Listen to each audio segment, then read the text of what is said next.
the resolution for that message.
We have a good governance team.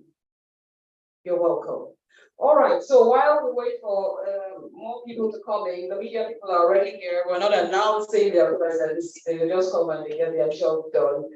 All right, so again, you're welcome. The theme of this edition is malaria vaccine, accelerating development, strengthening efforts. This will actually double as a public presentation of findings of our malaria poll that was conducted in May. It was conducted by NOIPolls in May 2023.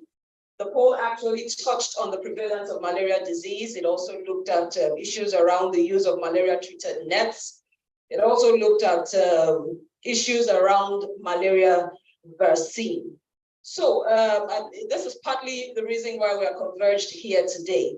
So for this first edition of Converge, we're actually choosing to tilt towards the health sector, looking at the concerns, not just around malaria disease as it were, but also looking at issues around malaria vaccine. When we started this conversation, we sought to seek the opinion of major stakeholders, within this eco space. And we were wondering why it has taken this long to find a lasting solution to the malaria scourge, looking at the numbers and how much it has ravaged Africa. So a lot of people didn't think, from the people we spoke with, a lot of them didn't think that we have arrived at a breakthrough yet. They felt that there were a lot of concerns about the malaria vaccines that haven't actually been looked at. And it is for the reason of those concerns that we are here today. So some of the concerns, actually bordered on the efficacy and the approval of the vaccine. I think that's partly the reason why we have NAFDAC here. We really can't have this conversation without them.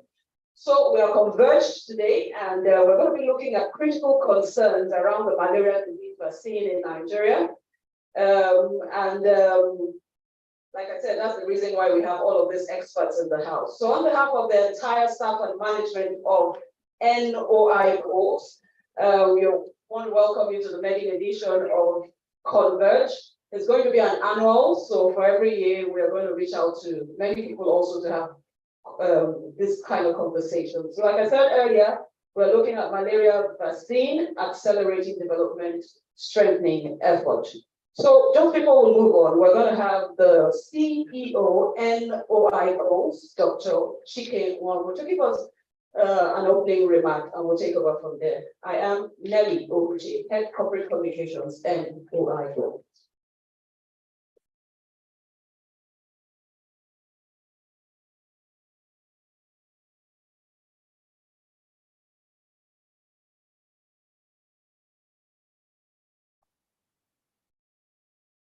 Good morning, everyone.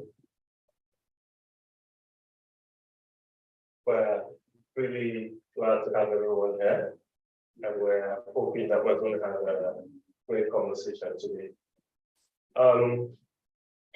NOIPolls Converge, like Nelly said, is aimed at bringing key stakeholders together to have cutting-edge conversations on issues that face us globally, regionally, and specifically in Nigeria. NOIPolls, founded by Dr. Ngozi Okonjo-Iweala, has the goal of creating a platform where the voices of Nigerians are heard, and these voices are carried along to policy and decision makers. Our theme for this first edition of the NOIPolls Converge is on malaria vaccine, accelerating development, strengthening efforts. I suffice to say that malaria is endemic in Nigeria and is one of the leading causes of deaths, particularly for children less than 5 years old. And while significant effort has been made by key stakeholders to avail us with the tools and that we need to fight this malaria, ranging from prevention to treatment, as in prevention in terms of using ITNs and treatment with ACTs as well. These interventions have been faced with challenges, challenges of access and utilization as well. However, so we do think that we need a more longer lasting solution.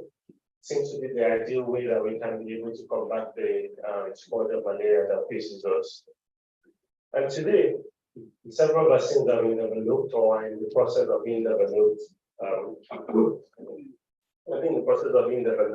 And we're looking forward to seeing how they'll be approved and how they will implement them. Our goal today is to have a healthy, robust conversation on the prospects of malaria vaccine in Nigeria towards combating malaria.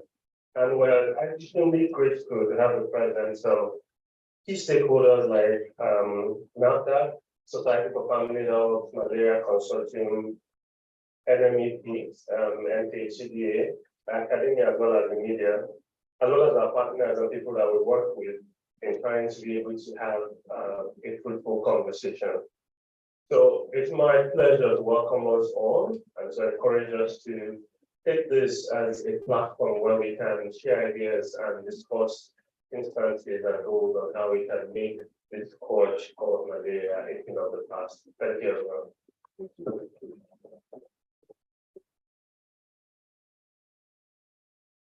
All right, thank you very much. That's the opening remark from Dr. Chike Nwangu. He is the CEO NOIPolls. I'm emphasizing this, especially to the media persons. We are not NOIPolls, we are NOIPolls. Thank you.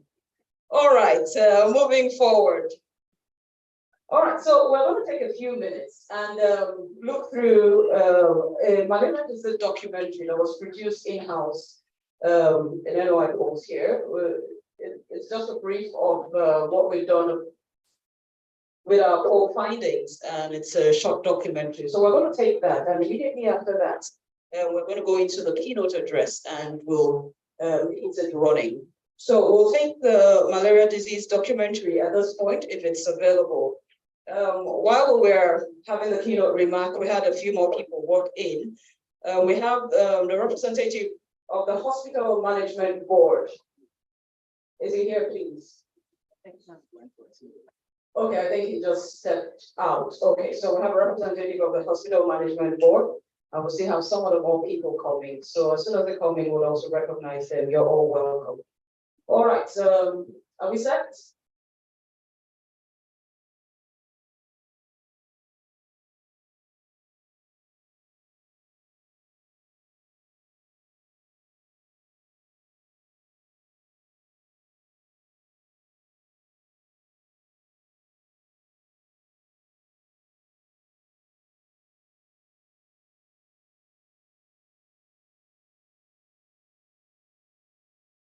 It begins with a bite from a mosquito.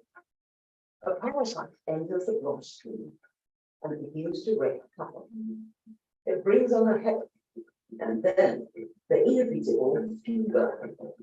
A fever behind endless lost hours due to bouts of illness in children and adults, and sometimes death. It is malaria, a worrisome health challenge for millions of Nigerians.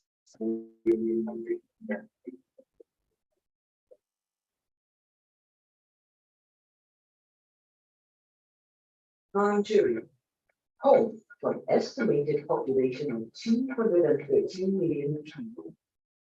It is also home in the tropics to several types of mosquitoes.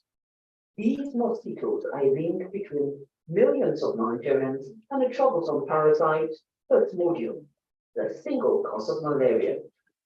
In 2021, 1 in 2 people worldwide, that's half of the world's population, was at risk of malaria. That year saw an estimated 247 million cases of malaria around the world, and some 619,000 people died from malaria in that year. Africa carries a huge share of the world's malaria burden. Around 95% of all malaria cases and deaths from malaria around the world are in Africa. Children under 5 accounted for about 80% of all malaria deaths in the region. Around the world, the highest number of malaria cases in a single country is in Nigeria. 27 in 100 cases of malaria worldwide are in Nigeria, and 32 in 100 people who die from malaria around the world are in Nigeria.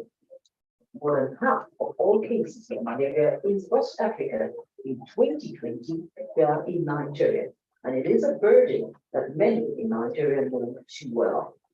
In our environment, we find out that malaria is present everywhere in Nigeria.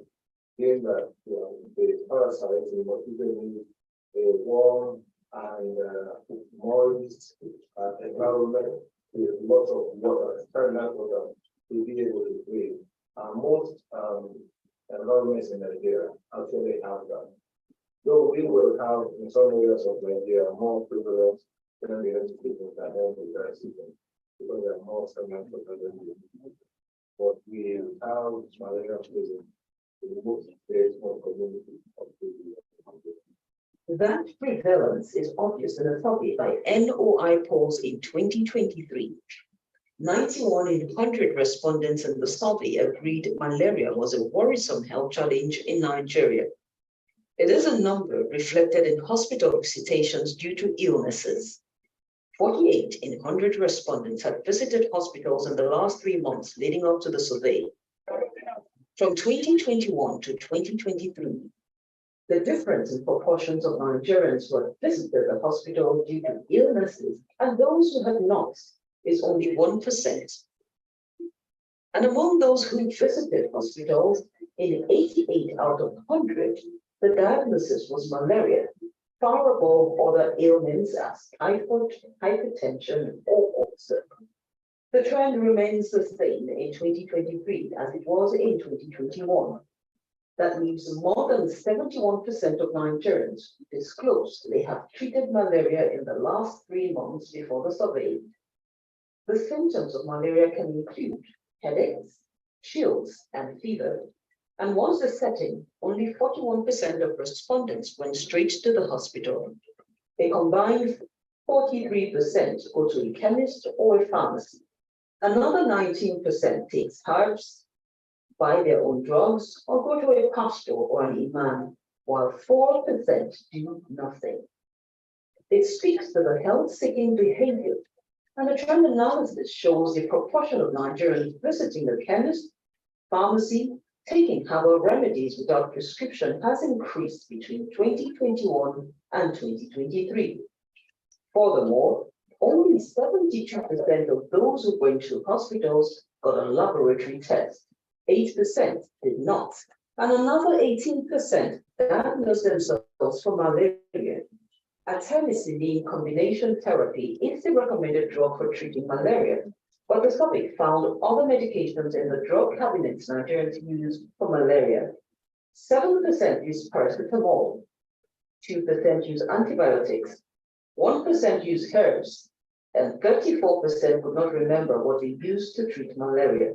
Those choices bear out as Nigerians treat for malaria often from 5 in 100 people who treat every month to 34 in 100 who treat every 2 months. Arguably, nets treated with insecticides are a form of personal protection. In regions where malaria is endemic, treated nets have been shown to reduce illnesses, severe disease, and death. Up to 70% of people who own and use treated nets, the largest proportion is in the northwest region of the country. 30% of Nigerians still do not have or use one. Their reasons range from being uncomfortable and feeling hot under it, to having their homes already fitted with nets. But owning a net and sleeping under it are two different things. Among those who owned nets, 29 in 100 did not sleep under it before the took part in the survey. Their reasons range from hot weather and discomfort to having it worn out and simply not liking it. It is ironic, though, that treated nets rank as the topmost prevention method for more than half of the respondents against malaria, far above cleaning surroundings and routine spray of insecticides. A new prevention is in the works. This year, the National Agency for Food and Drug Administration and Control, NAFDAC, announced a provisional approval of the R21 vaccine. Ghana has already approved the vaccine, considered to be up to 80% efficient in preventing malaria. The vaccine is indicated for prevention of clinical malaria on children from 5 months to 36 months of age. It could be rolled out by 2024, though Nigeria is having to conduct its own trials and pharmacovigilance. But 77% of respondents are not aware of any vaccine against malaria. I do see some adverts that they do talk about, but this vaccine we are talking about, is it circulating? Certainly, I'm not aware because nobody has ever come out with flyers or been preached about malaria thereabout. We've been hearing about it on the air, but I've never had one, if any. I used to hear that, but to be honest with you, and I have never taken version of it. The vaccine, if I can get in touch with it, I would prefer to vaccinate the people. I think I will, because I haven't had any side effects from at least Ghana that we've been introduced to. So I think I'll value that for myself, more importantly, and for members of my family. I will not be treating malaria always. I will not be treating malaria every day and every month. I'm just tired. When there is a vaccine, 87% of respondents say they're willing to get vaccinated. World Malaria Day is set aside for the world to commemorate and align with the efforts and commitments of stakeholders and instituted authorities towards curbing and eradicating malaria. This year, the theme for World Malaria Day is Time to Deliver Zero Malaria. Invest, innovate, implement. This year, it is implement.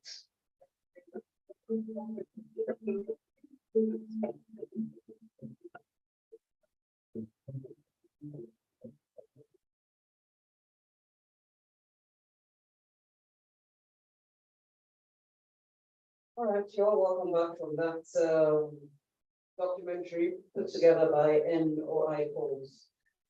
Okay, so we've seen what it is. It's like preaching to the pope, as it were. So that's why we have all of you experts here today, so that we hear expert perspectives to all of these conversations. So it is at this point that we're going to be having the keynote address. The keynote address is going to be given by Professor Olusegun Ademowo. He's a professor of pharmacology and therapeutics from the College of Medicine, University of Ibadan. So he's going to be giving the keynote address, and he's going to be looking at issues around malaria vaccine in Nigeria. Professor Olusegun George Ademowo is a professor of Pharmacology and Therapeutics at the College of Medicine, like I said before, from the University of Ibadan. That's actually my alma mater.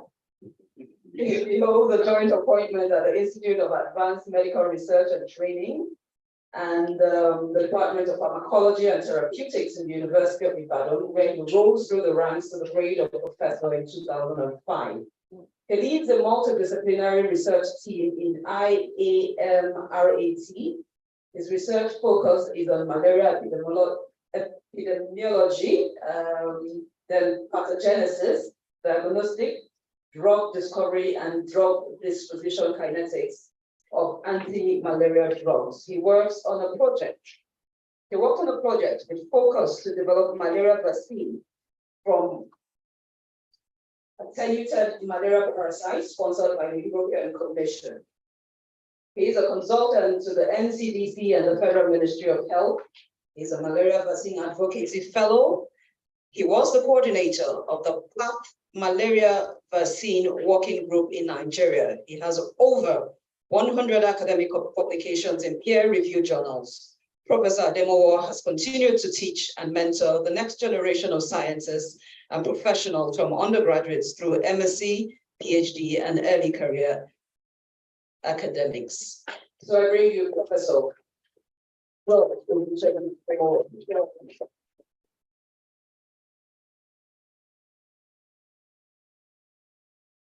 thank you very much for the introduction.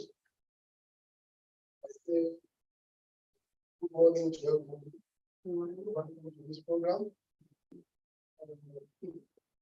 The CEO of this organization, the other staff, and thank you for inviting me for this program, and also noting that this is the first of its kind. So it means that this is an average meeting. The last one, the last memory, we are going to also be the major one in the activities of NOIPolls.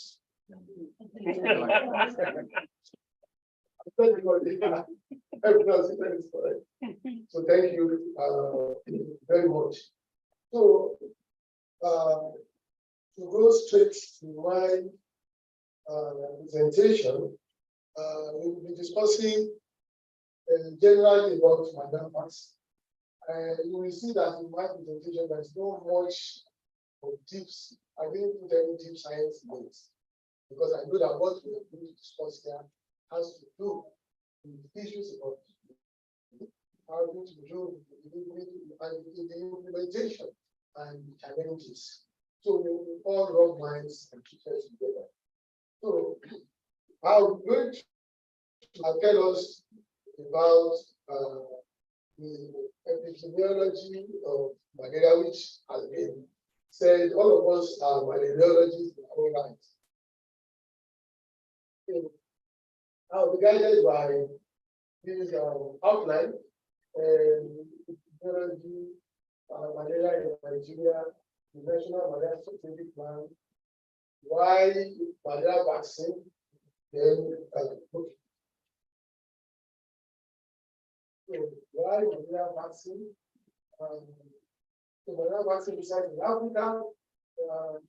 Then we talk about the activities of PATS malaria vaccine initiative. Then, of course, two vaccines that have been that are not border. I don't want to use the word have been introduced already because it's not on our table yet. And then the Gavi support, which is also worth mentioning. So, like I said, I will not delve too much into the epidemiology. We already know all this, and some of these things are changing. Well, we mentioned them. The malaria is endemic in Sub-Saharan Africa. The transmission is all through the year in Nigeria, and we guys every minute somewhere in the world, in Nigeria, and because about 1% of outpatient visits in hospital, especially in primary healthcare facilities. And there is responsible for 20% of health children on the five. Estimates close to 300,000 children are died of malaria. So, and then, like I said, malaria is transmitted throughout Nigeria, and then the duration of the transmission is year round. It's more in the north, which is about 3 months or less in the north, and then the notorious Plasmodium falciparum, the most deadly of the 5 or so Plasmodium species that infect man, is the dominant one in Nigeria and other African countries. And then the mosquito vector, we will have Anopheles gambia, the major one, followed by Anopheles nestis. According to the 2021 World Malaria Report, Nigeria had the highest number of global malaria, about 26.6%, and highest number of deaths, 30%, and we are accounted for 54% of malaria cases in Africa. So, what are the problems with malaria control? They are not found now. They are still know. That's resistance to common anti-malaria drugs. Before we thought it was chloroquine, Fancida, that's we lost to Plasmodium. But I must tell you that even the popular AFC team, penicillin, immunotherapy that was using now, we're already recording failures. Yeah. But we don't want to admit that we have resistance. And then mosquitoes are also resistant to insecticides. Then we also have increasing cost of treatments. And then we have problems with the insecticide nets distribution and utilization. You can see in the last video, many people don't even have nets. Those people that have it, many of those people that need it. And then we have poor environmental control, like open water, and then lack of political will. So, what is the malaria strategic plan?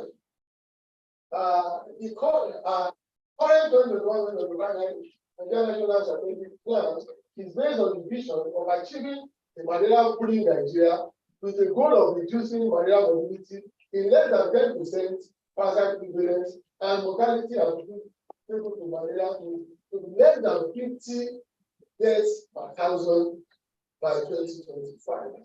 So the question is, how can this be achieved? Because we know it's achievable. Then what are the challenges?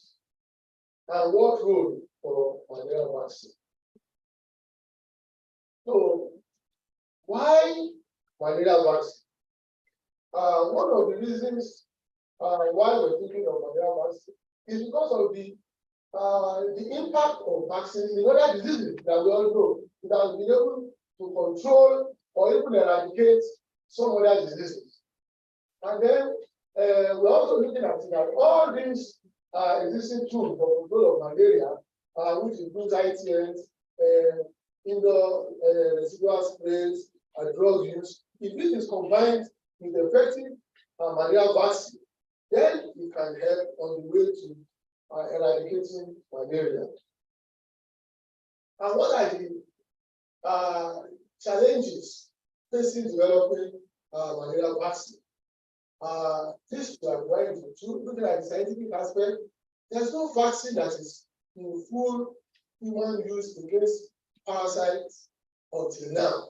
There are many reasons for this. We won't go to much deep into that. So it's not good for the time.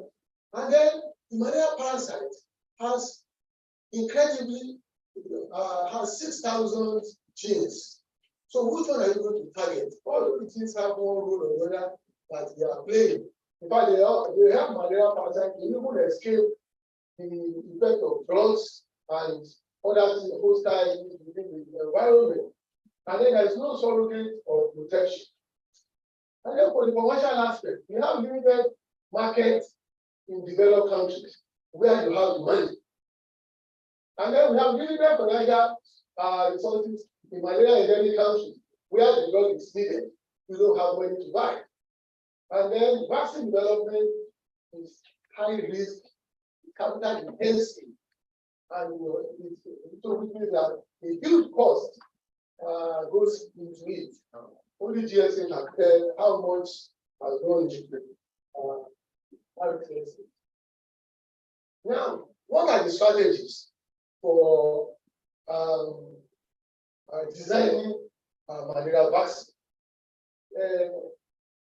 For the vaccines that target sporozoites, what that will do is that it will prevent infection, since it is the sporozoite that infects the body of humans. And then for merozoites, those that target merozoites, we aim to reduce diseases because merozoites are found in the red blood cells, they are already there. So what you want to do is to prevent its virulence, to prevent its spread. So that is the one that target merozoites. And the one that targets gametocytes, you know gametocytes are what is transmitted. You have the gametocyte in the mosquito. So you want to stop the transmission. So for vaccine that targets gametocytes, targeting against blocking to block transmission into the population. Now, these are some of the vaccines that have been tried in the past. So the transmission blocking vaccine, you have the PFS 25, PFS 230, PFS 48, 45, PBS 230, and then the blood stage vaccines you have like AMA1, MSP1, MSP3, PPA, and the rest. And then the anti-infection vaccines, the ones that are targeting sporozoites. You have, that's the group where you have RSS and the present R21. So you will notice that most of these vaccines have not gone beyond the stage of maybe phase 1 or 2. Only a few of them got to phase 3, but were not effective and have been dropped. There are also some that are not even here. For example, the pathological vaccine, the SPF disease, which I participated in this trial 2 years ago. The other one is still not.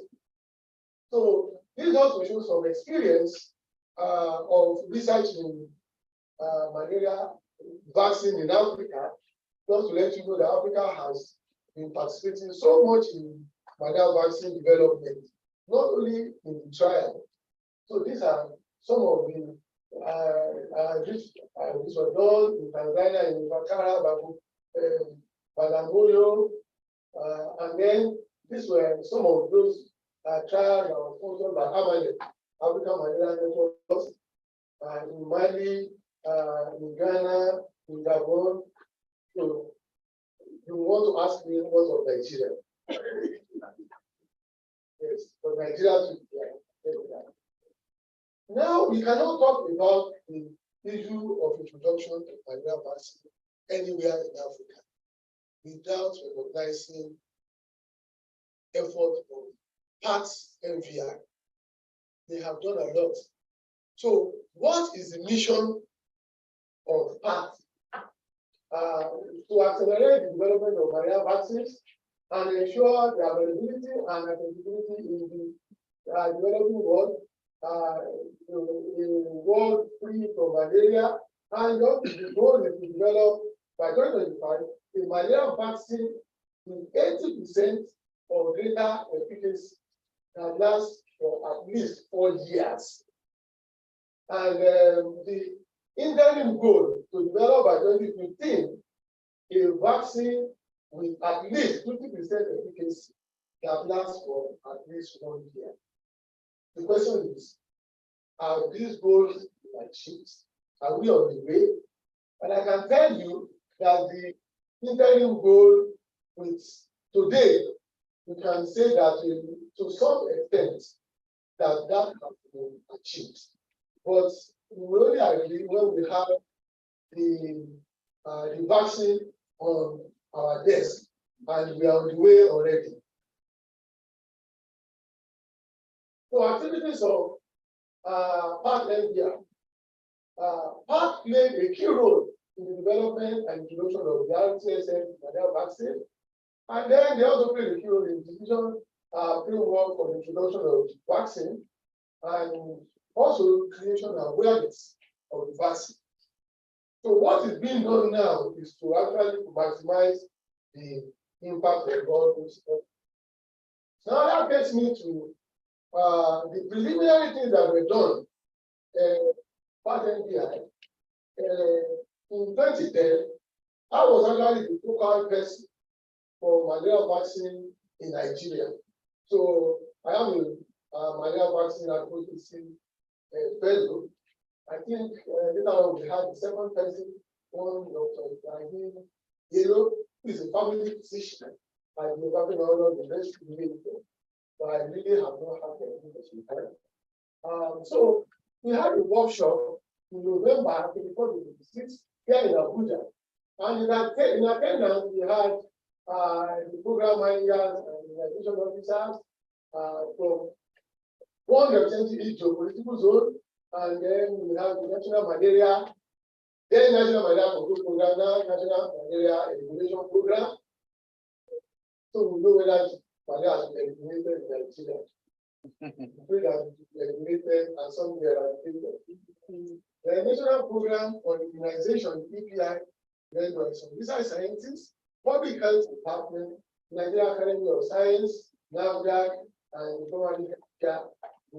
And then we also had some other activities. We had another meeting where we met with program managers from 36 states and the National Malaria Control Program officials in February 2011. And then we also have state radio, television, malaria control, vaccine. I mean, these are has to do with creation of awareness all over the place. So you can see that a lot has been done. This is not all that these are not expected things.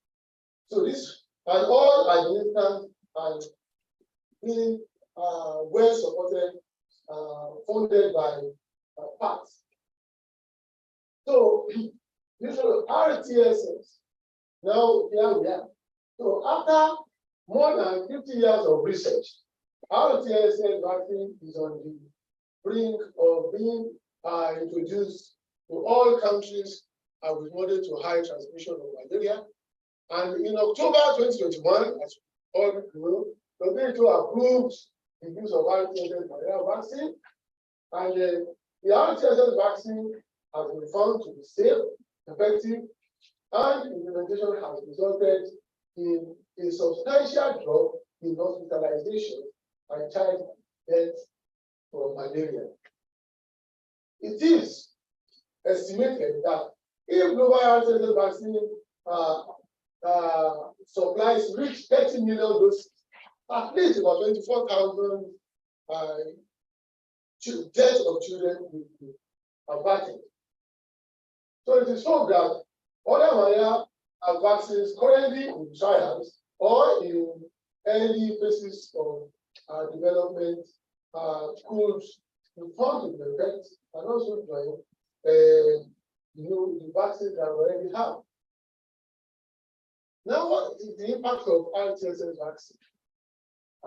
Various research also show that the effectiveness of the vaccine is approximately 60%, but it significantly wanes over time, even with the booster dose. So this tells us that it is not a life-saving vaccine.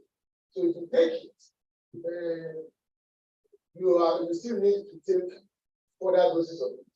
And what we know now is that the protection is for about 12 months.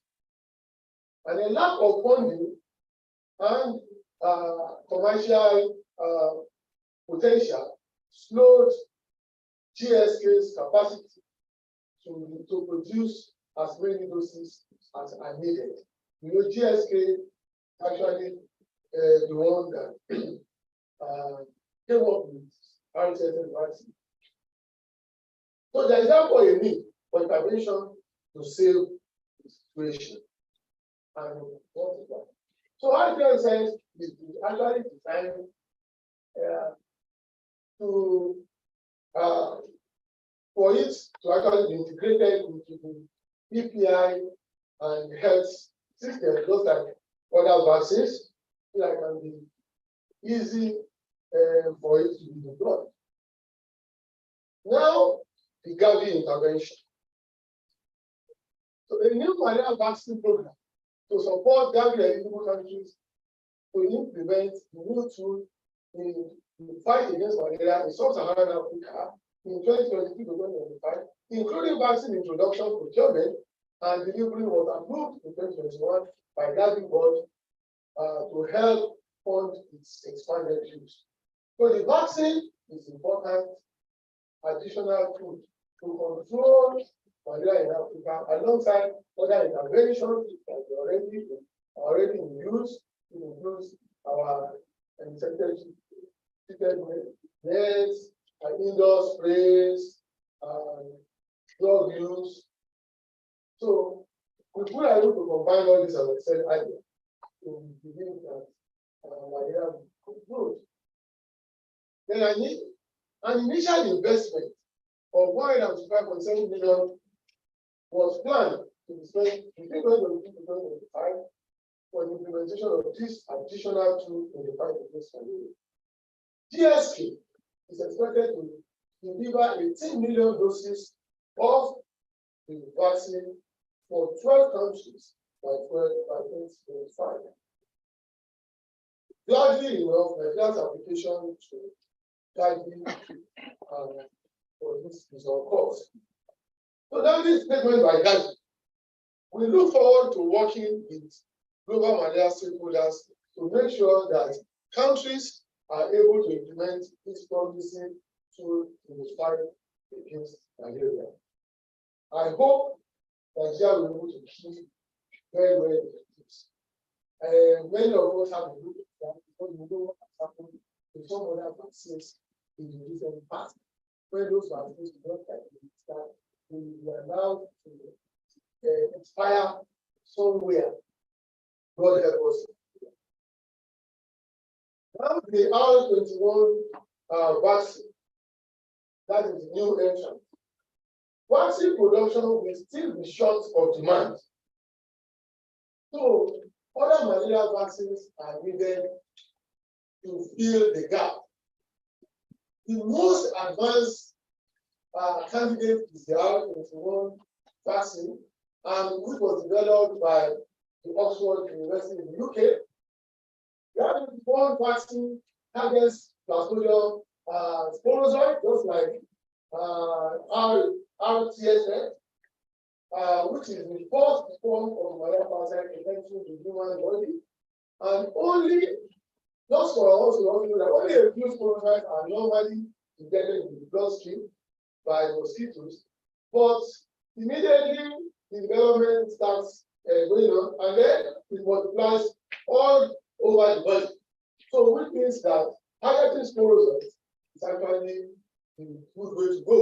So R21 is a short-unit vaccine that delivers part of the protein secreted by the sporozoites that are bundled up with a part of the hepatitis B virus that is known to trigger a strong immune response. Who made the R21 malaria vaccine? I've said it before.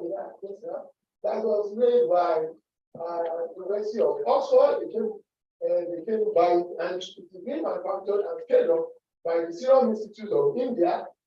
And it is the second vaccine that the world has seen for malaria that has continued to cause controlled suffering for long. So the vaccine is administered via intramuscular injection over 3 dosing periods, each 1 month apart, which is consistent with the administration of other WHO vaccines. So this is just shows how it's developed. So the new vaccine offers hope for logistics to prevent it from reaching the arms of those who are eligible. That's worry for all of us. On So gladly on April 17, 2023, Nigeria approved malaria vaccine. We have so much to thank NAFDAC for this, and I'm sure we're happy that NAFDAC is here. Then early trials show that up to about 80% of the children who are vaccinated did not develop malaria in 12 months period. And these children are actually from the South. So we had 21 vaccines available in 2024. That's $1 million question. Only about 6 million doses are available as of now, even though the promise that we have capacity to produce 200 million. Then, to be eligible for Gavi, the vaccine must be recommended and pre-qualified. I'm sure this is achievable. Then there is high hope of its availability in 2024. Similarities between RTSS and R21. They both target sclerosis and so are anti-infections. Both have same proteins and same attributes. The next question is, can the two be combined? So we still have to do a lot of work on this to look to other aspects. So this is just to remind us how RCS is identified. So what are the take-home messages? Malaria vaccines are a potential tool for control and eradication of malaria. Progress has been made in malaria vaccine research in Africa, and there is a need for more funding research on existing as well as upcoming potential malaria vaccines. A lot of experience has been gained in the last 20 years in evaluating malaria vaccines in Africa. There is hope for effective vaccines to protect children from malaria. RTSN and R21 are to be rescued. The vaccines are to be continued, are to be combined with existing tools to control malaria. Awareness of the utility of malaria vaccine needs to be intensified. We saw that in the last week. Then, healthy introduction of malaria vaccine needs early country level planning and commitment. So, it's only to thank you very much.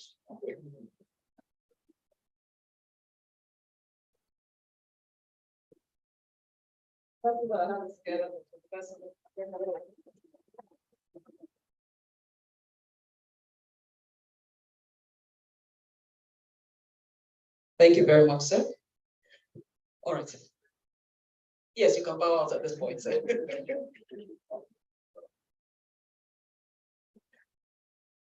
All right, that was a very insightful presentation by Professor Olusegun Ademowo on malaria vaccine in Nigeria.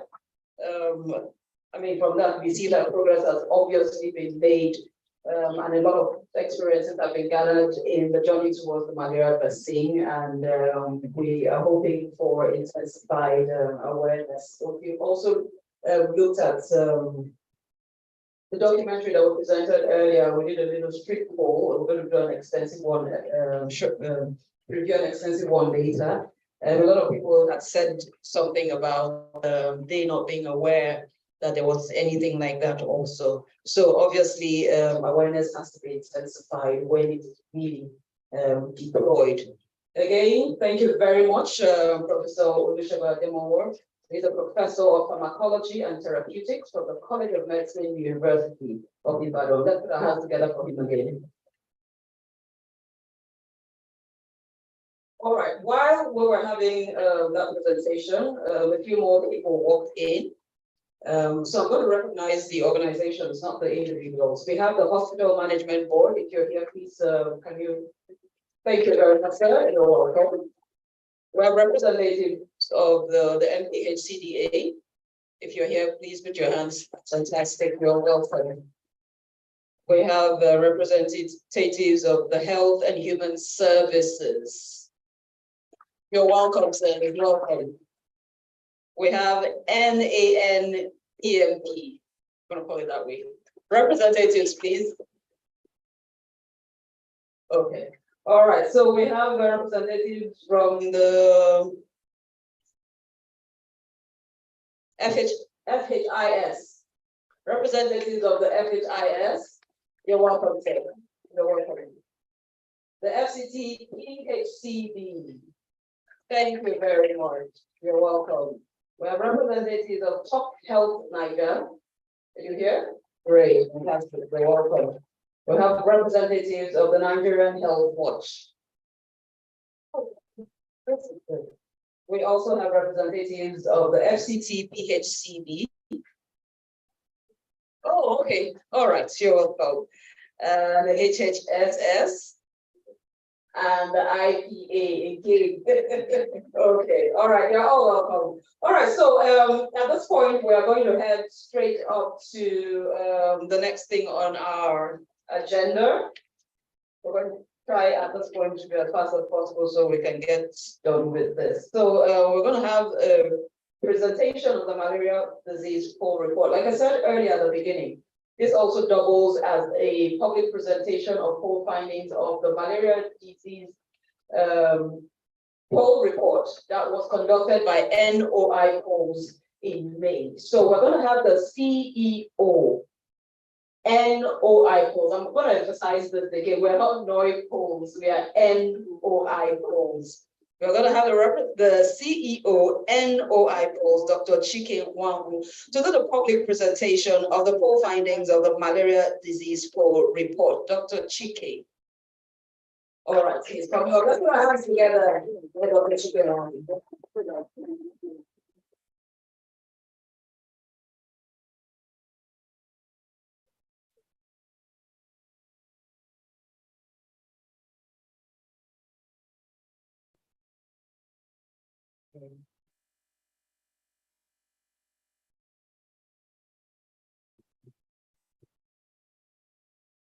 Good morning, everyone again. We do have a presentation on the malaria poll that we've done. In the package that you do have a fuller report that goes into more details. I'm not going to try and talk us through some of the key findings that will enable us to have a very interesting conversation. Again, some of these findings have been presented and documented and watched earlier, so I'm going to do my best to just show us some disaggregation and see if there are differences across zones, gender, and age.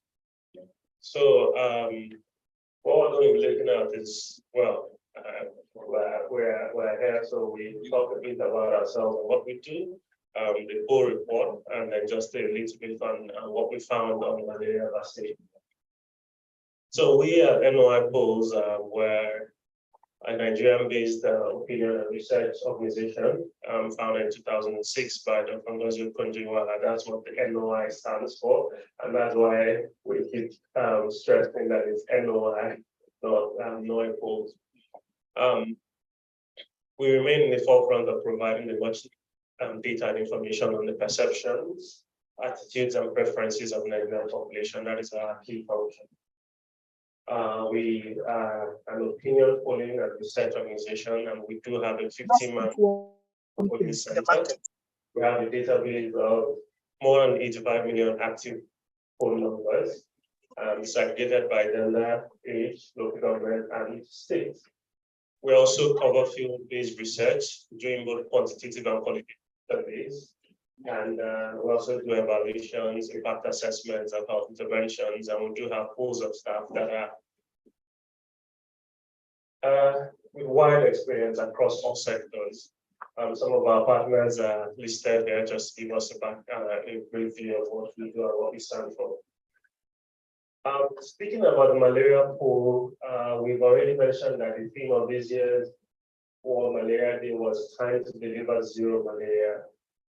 Invest, innovate, and implement. And the focus for this year was on the I, implement, on the third I, implement, which is critically important in reaching marginalized population with the tools and strategies available today for controlling malaria. And just again to reinforce what Prof has said before and what we listened to, we do know that Nigeria has one of the highest malaria budgets in the world. In 2001, we had an estimated 100 million cases, and over 300,000 deaths are recorded annually. There have been significant efforts that have been geared towards the coverage and complete eradication of malaria, and vaccines have been in the works since 1960s. Typically, the WHO has recommended the use of RTS as malaria vaccine for children living in high burden areas. Prof has also spoken about the challenges with the RTS. However, there is a second malaria vaccine that has been developed that has a high efficacy, which is the R21. The R21 was malaria vaccine was approved domestically here in Nigeria by the National Agency for Food and Drug Administration Control. And the vaccine was indicated for prevention of malaria in children aged 3 to 5 to 36 months. So it's against the backdrop that we conducted this poll to kind of understand perceptions, opinions, and what people think about malaria, its impact, and the way to try to combat it. To give you an idea about our methodology, this poll that I'm going to present was conducted in the week commencing April 4th. Of this year. It involved telephone interviews of the proportionate nationwide sample of 1,000 telephone-phoning Nigerians aged 18 years and above.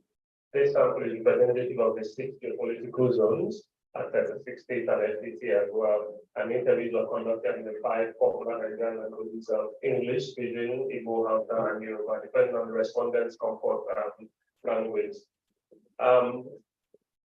While we can say that we're 95% confident that the result of field was statistically precise, with a margin of error of 4.6%, we do understand that the exclusivity of telephone phoning has its limitation in excluding those that do not have phones as well. But based on NCC data, Nigeria's teledensity is currently above 100%. So telephone methodology is a good enough method to gather data across the country.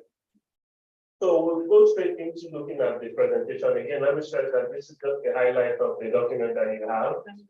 There is a lot more information in the document. So what we try to do is look at the burden of malaria and how do people even perceive malaria, whether they perceive malaria is a problem in the country, because people do have to perceive that is a problem before we can talk about doing something about it. Like the initial document said, the overwhelming population of Nigerians think or agree that malaria is one of the most worrisome health challenges in Nigeria. It's as high as 91%. And if you look across all the disaggregations that we did, it's consistent, whether by gender, whether by the political zone, whether by age. So we can all agree that malaria is indeed a problem across the country. We try to estimate prevalence of malaria, and it's important that what we try to do here is actual people that responded that say they actually were diagnosed with malaria, not that, oh, I think I have malaria. So we asked, the first question we asked was, have you or any member of the household visited the hospital within the last 3 months? And 48% said yes, that they have visited the hospital. So out of this 48% that said they have visited the hospital, 88% of them said they were diagnosed with malaria. Again, that gives us the significance of this disease that we're talking about. But now, generally, now asking people, this is everybody that we spoke to, we asked them, have you or any member of your family household been treated for malaria in the last 3 months? Again, this is a comparison including as in those that went to the hospital, those that didn't go to the hospital, etc. And 50% of people that we spoke to said yes, they have been treated for malaria in the last 3 months. Again, when you look at the disaggregation, you see that there isn't so much difference, with the exception of maybe Northeast, where only 29% said they've been treated for malaria. They have treated for malaria in the last 3 months. What we thought was critical to also identify here is people's practices when they have symptoms of malaria. We did ask a question asking people if they can identify the symptoms of malaria, and they were able to do that. And then we went on to ask them what do they do when they have malaria. And it's of particular concern that only 41% of those that we spoke to said that they will go to the hospital. The rest of the people that we spoke to will either go to the chemist shop, the pharmacy shop, take herbs, buy drugs by themselves, or visit a pastor or an imam. It's also particularly interesting when you look at this allegation that this behavior was a lot more in the South.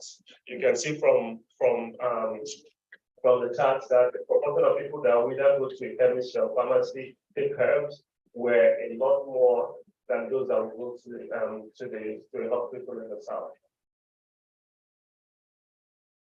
I mean, just to the last point on that, yes, we will say maybe because malaria is endemic, everybody has it once in a while, so people don't see the urgency of going to hospitals anymore. But because we know that 300,000 people die from malaria annually, there's a big concern that when people do fall or do have symptoms of malaria, that they don't go to a hospital.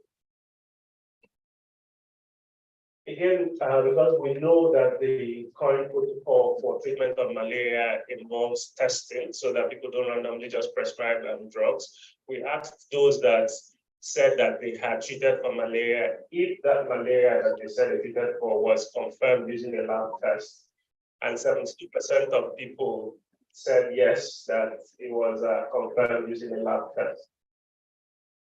I'd like to say my again, when we look at the disaggregation by zone, we can see that there is a high proportion of people that are being tested for malaria in the north, whereas this is lower for the south.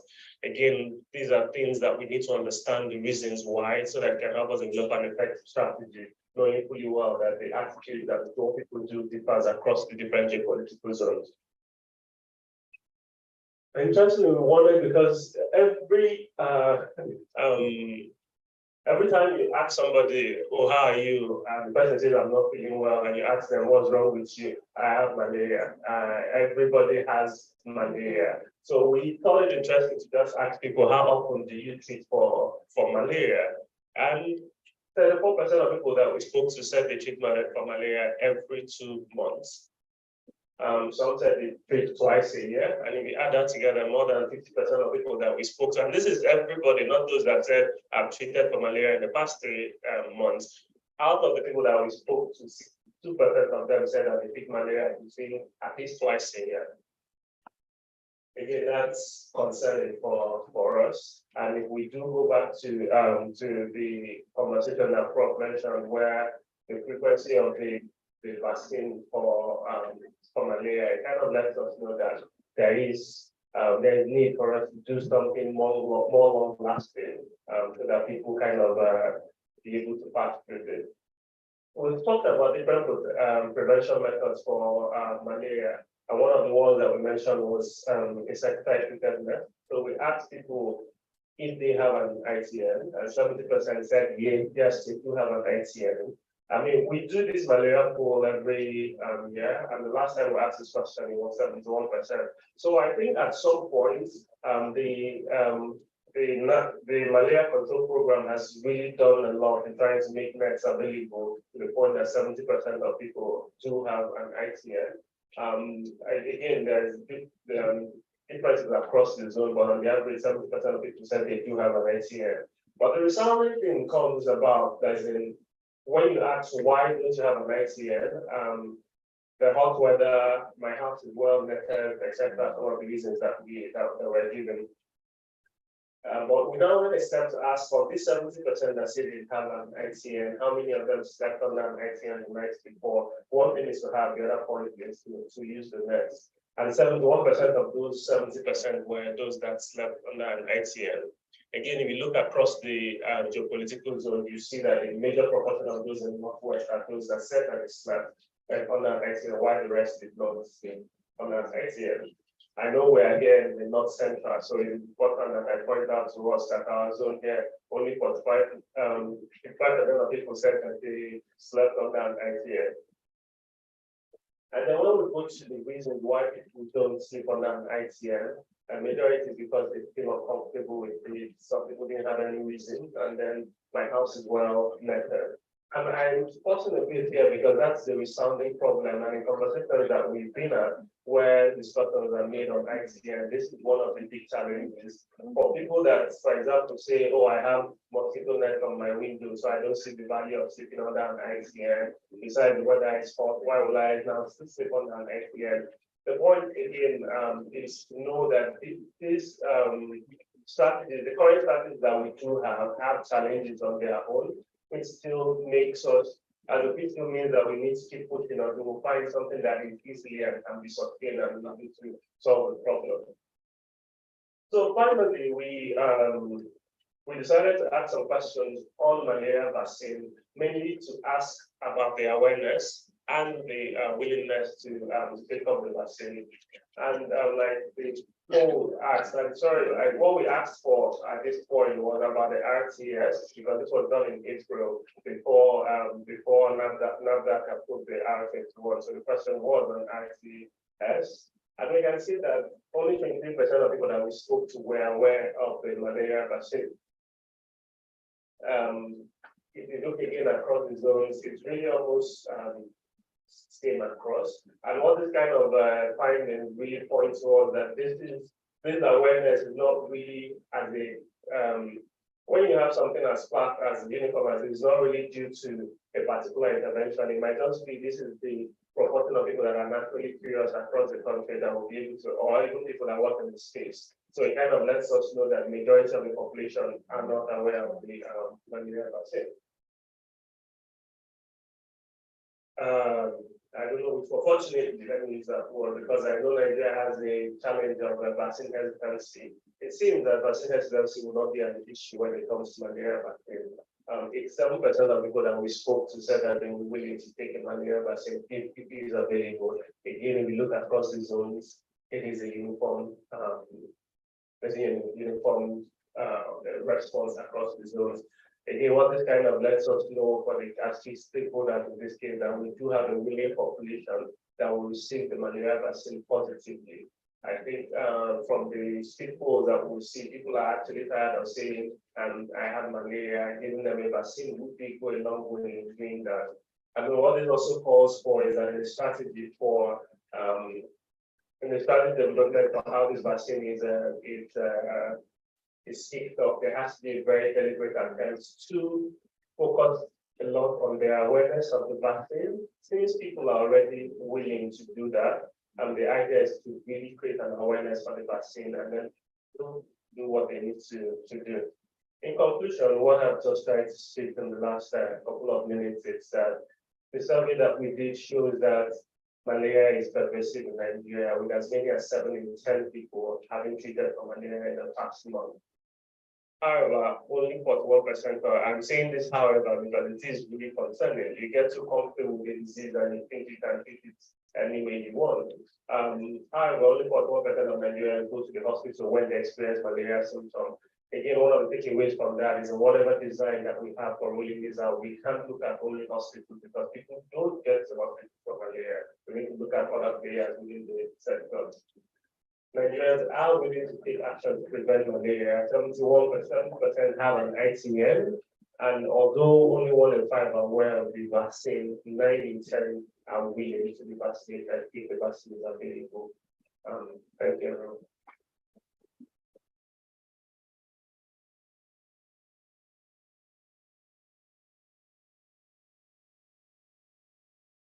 Right, that's the CEO, NOIPolls. Let's put our hands together for Dr. Chike Wami.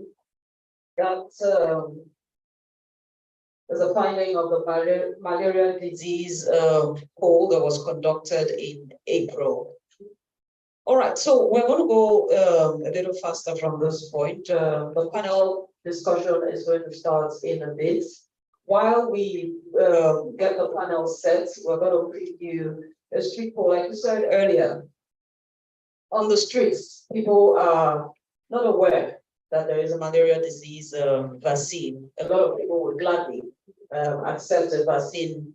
Like Dr. Chike had said, we might not have issues of vaccine hesitancy when it comes to malaria, because it seems like everybody just wants to get over and done with it, especially when you have to deal with children below the age of 5. I mean, a lot of parents will have a lot of relief if they do not have to treat malaria every now and then for their children. So we're going to hear what the streets are saying.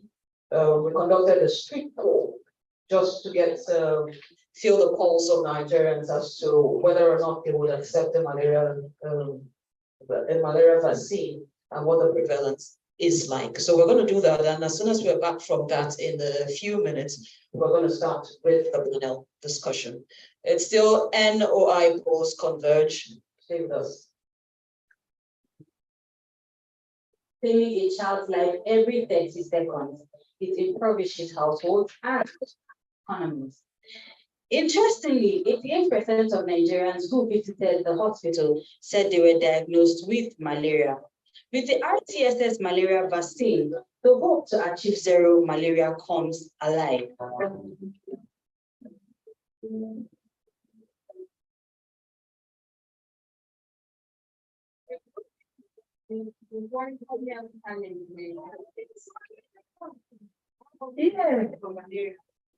I treat myself, even I'm sick, I'm just coming back from the hospital because of mosquito. Mosquito bite is too much. The whole environment is dirty. People are not keeping their environment clean. And even when you give them the mosquito nets free, they don't use it, they will just pack it and keep it. The vaccine, if I can get in touch with it, I would prefer to vaccinate the people. What do you think is the worst health challenge in Nigeria? Better than malaria. Okay, so how would 3 to 4 months. yeah, well, malaria. Yeah, I'm aware.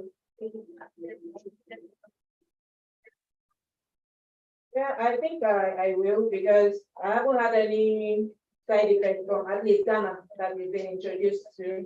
Yeah, so I think I'll commit that for myself, more importantly, and for members of my family.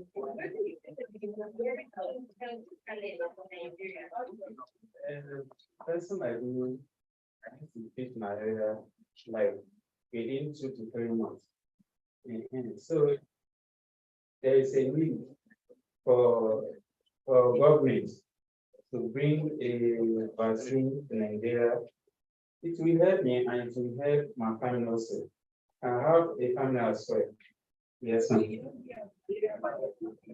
I used to hear that, but to be honest with you, and I have never taken injection of it or yes.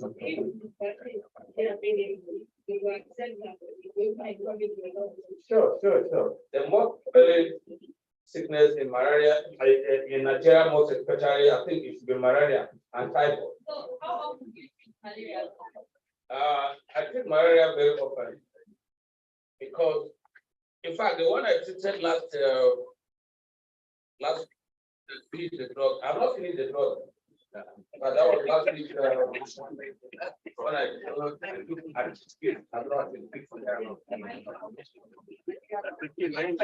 certainly I'm not aware. Nobody has ever come or to preach about malaria there. We've been hearing about it on the air. I've never had one, if any. I know. This is One occasion demand by it. Why not? Oh, I think it's malaria.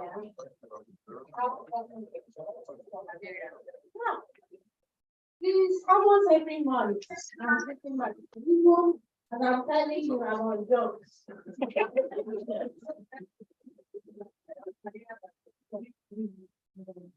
I'm not heard of it.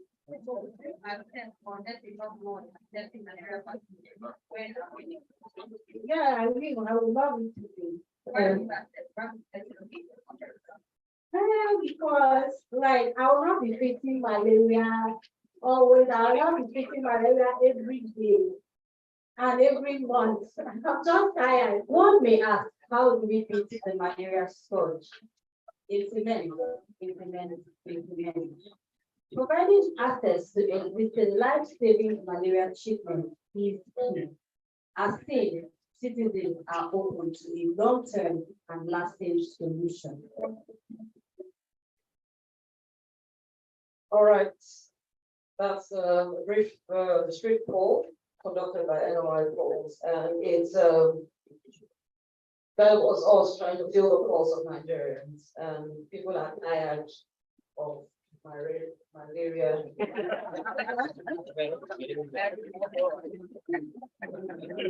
Malaria, and it seems almost everybody was on drugs. Whatever that means. All right, so this is the point where we'll move to the panel discussion. This is the crux of the matter. We're going to have conversations around critical issues around the malaria vaccine. During Prof's presentation, he had actually, talked briefly about certain concerns and certain issues. And what we're going to be doing here is actually trashing out the concerns. So that, whatever the issues are, we have a broader view of what is going on. So we're going to have the panel conversation. And for the panel conversations, the panelists are Dr. Emmanuel Shakarau. He is a representative of the National Malaria Elimination Program. We also have Dr. Olusola Olusoya. He's from the Malaria Consortium. He's from the Malaria Consortium. We have Dr. Jennifer Anansi. She is she's a representative of the Society for Family Health. We also have Mrs. Ade Abolade Abuja. She is a representative of NAFDAC, actually a representative of the TG who couldn't make it here today. So you're welcome. I'm going to read a brief profile of each of them. Okay, I think we'll just skip the profiles and get. So, okay, to moderate the session, we're going to be having a senior, we're going to be having Debe Wanze. So Debe Wanze is a senior research fellow of NOIPolls. Debe will be conducting this session. So let's stay with them and let's hear the conversation as it goes.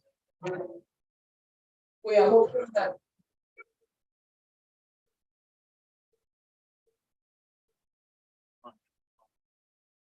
we are hopeful that this will be an interactive session. So it's not just a question and answer thing. It's going to be as interactive as possible. We know we are from different organizations and our organizations have different focuses. So based on the various focuses of our organizations, we're going to be having this conversation, about the malaria vaccine. Debe will be moderating.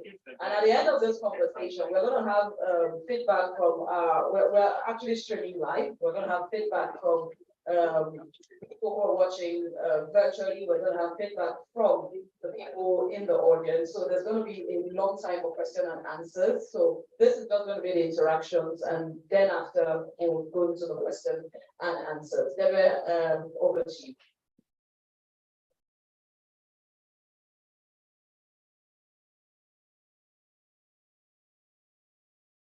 Thank you so much. And good morning. Thank you for being here. Can you hear me? Yes.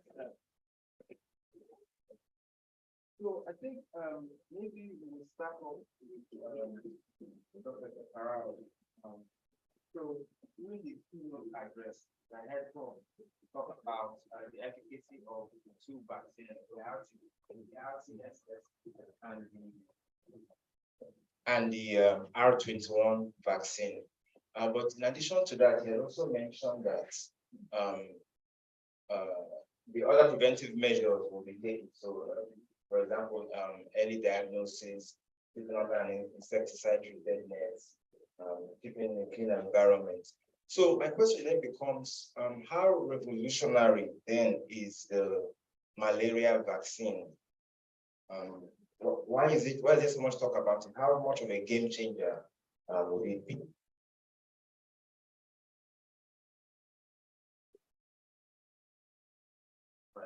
Thank you very much. Yes, the malaria vaccine, as recommended by the World Health Organization in October 2021, it has been a much anticipated intervention for the control and elimination of malaria. But however, even when you read the recommendation and pronouncement from the World Health Organization, it emphasized the fact that malaria vaccine is a complementary tool to other interventions. It will not be a kind of standalone intervention. It has maybe from other childhood illness. So yes, I know there is a lot of hype, there is a lot of anticipation, there is a lot of improvement around the malaria vaccine. But however, the important is out there that it's just a complementary tool. And even when the keynote speaker was speaking, we realized that the vaccine that is not 100%. Matter of fact, there are other interventions, preventive interventions that even take about higher preventive than the malaria vaccine. So yes, we are happy malaria vaccine globally. Development for however has to go or prevent other intervention, and just like we have other vaccines, we don't see the possibility of having experts, and it will even improve uptake of other vaccines or EPI programs, as it were. So yes, of course, it will have its own revolutionary effects, as we think. Thank you so much, sir.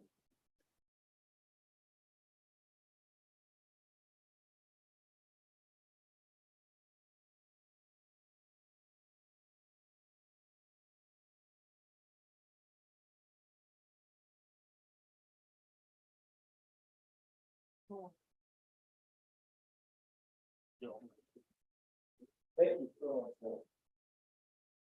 So maybe my next question will go to Dr. Khadija of NAFDAC. So the R21 malaria vaccine was approved domestically. I guess the question then would be, what were the decisive factors that led to NAFDAC's recommendation of the R21 even over the RCDS? Thank you very much. Good morning. Good morning to everybody here. They're looking for repeating what everybody has said. The availability of the malaria vaccine is something that's almost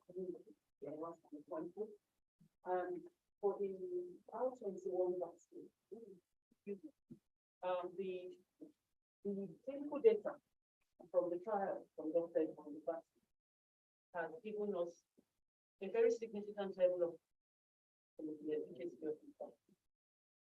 Now, one of the key things that we considered in approving that vaccine, for a lot of studies that have been done, most of them are not, those studies are done outside. And you find out that the number of African participants in those trials are as low as 2%, in some cases 0.3%. So for the first time, we're having trials being done in Africa, for Africa, with African participants. Because like before in the presentation, the trials were conducted in Mali, in Burkina Faso, in Tanzania, in Kenya. I mean, these are places where they also have the high volume.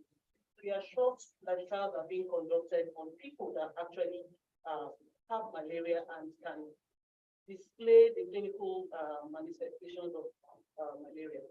So you would expect that you have more reliable data from that kind of thing.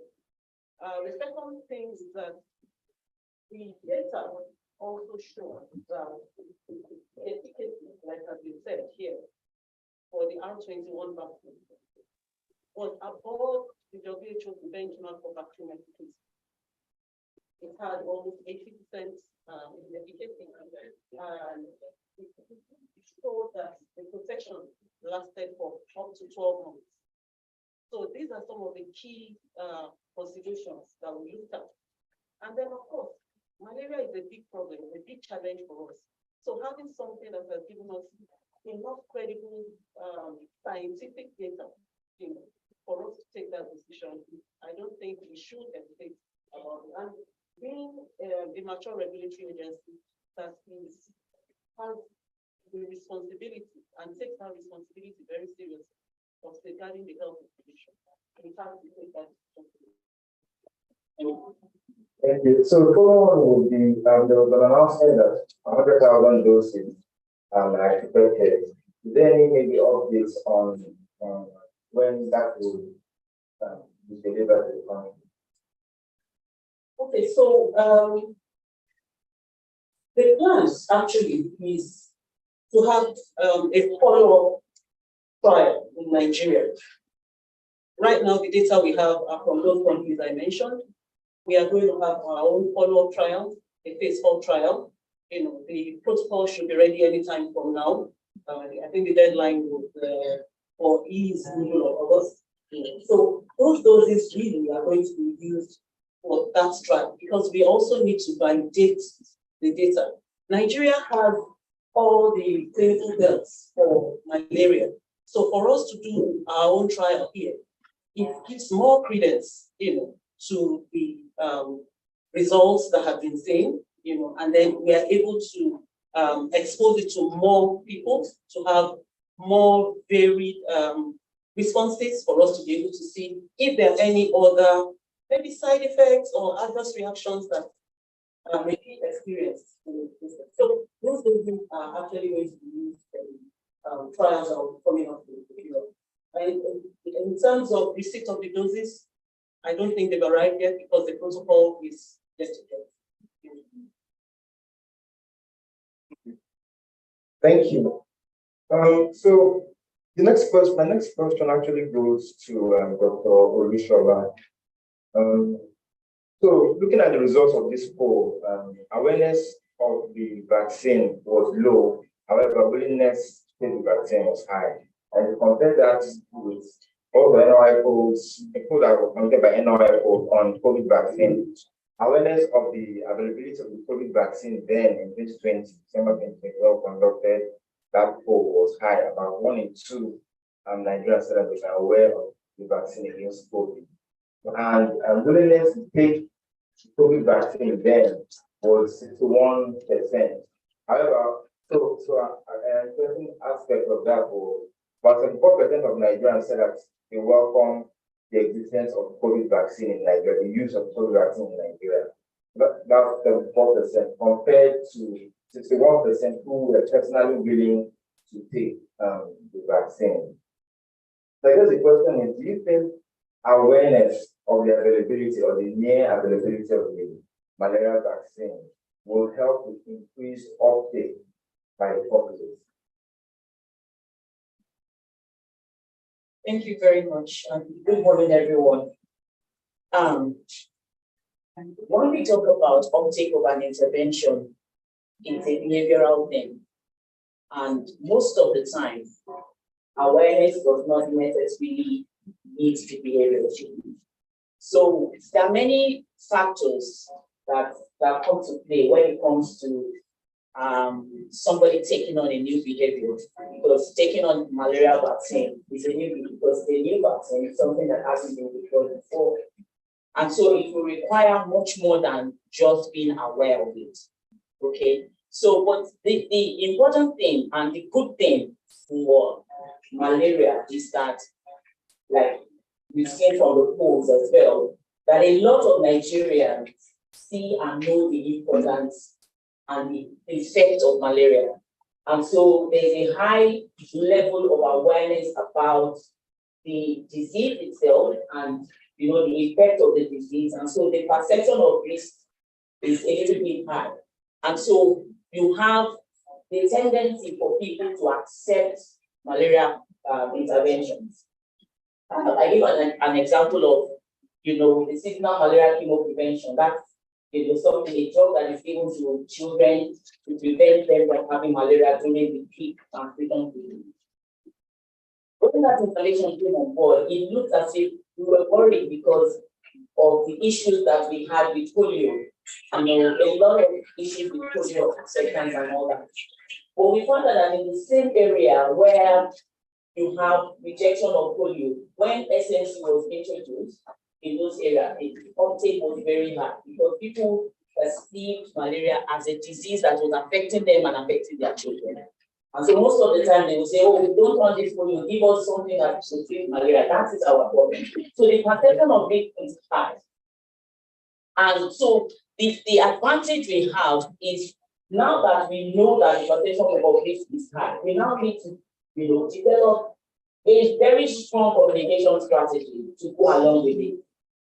People need to know whether the vaccine is available, where is it available, how much of it should be taken, who is it targeted at, and all that. Because at the moment, when you talk about awareness also has to do with what is it that people are aware of, what the content of the message that is going out, and how useful is that to increasing the uptake and the coverage of the intervention that you are promoting. So for this malaria vaccine, I think we have to be very strategic with the communication that is going to go with it, so that people do not have misconceptions about it. And that whatever message is going to go out is well planned, is developed based on a good knowledge of what are the barriers or what are the possible barriers to malaria vaccine uptake, taking lessons from the other vaccines, other malaria control interventions, and developing something that is strong, that people can easily understand, and also not just to raise, and it's important not to raise awareness before you have the intervention available. Because if the vaccine is not available and you are raising awareness and people are rushing to the health facility and you are saying, oh, it's not available, it's not available. Again, you will kill their trust in the system, and that will affect Okay, thank you very much. So a follow on to that with the so our stakeholders have been meeting or planning on how to engage with communities to ensure acceptance and uptake of the vaccine. Have stakeholders been meeting or planning towards that? Yeah, so I have been part of a national malaria vaccine technical working group that is led by the National Primary Healthcare Development Agency as well as the National Malaria Elimination. And I know that when this the Gavi call came out, that team was set up to sort of strategically coordinate how we plan to roll out the vaccine in the country. And so a lot of thought has gone into the strategy of rolling it out, especially considering the limited amount that Gavi was going to give. So a strategy was developed on, how would this be distributed, who will be targeted first, based on the framework of equity that Gavi put together. So to determine where we would put it, this, I think was just about 250,000 children that it was going to reach, and so there needed to be, some thought as to what will be the criteria for selecting where this vaccine will be deployed.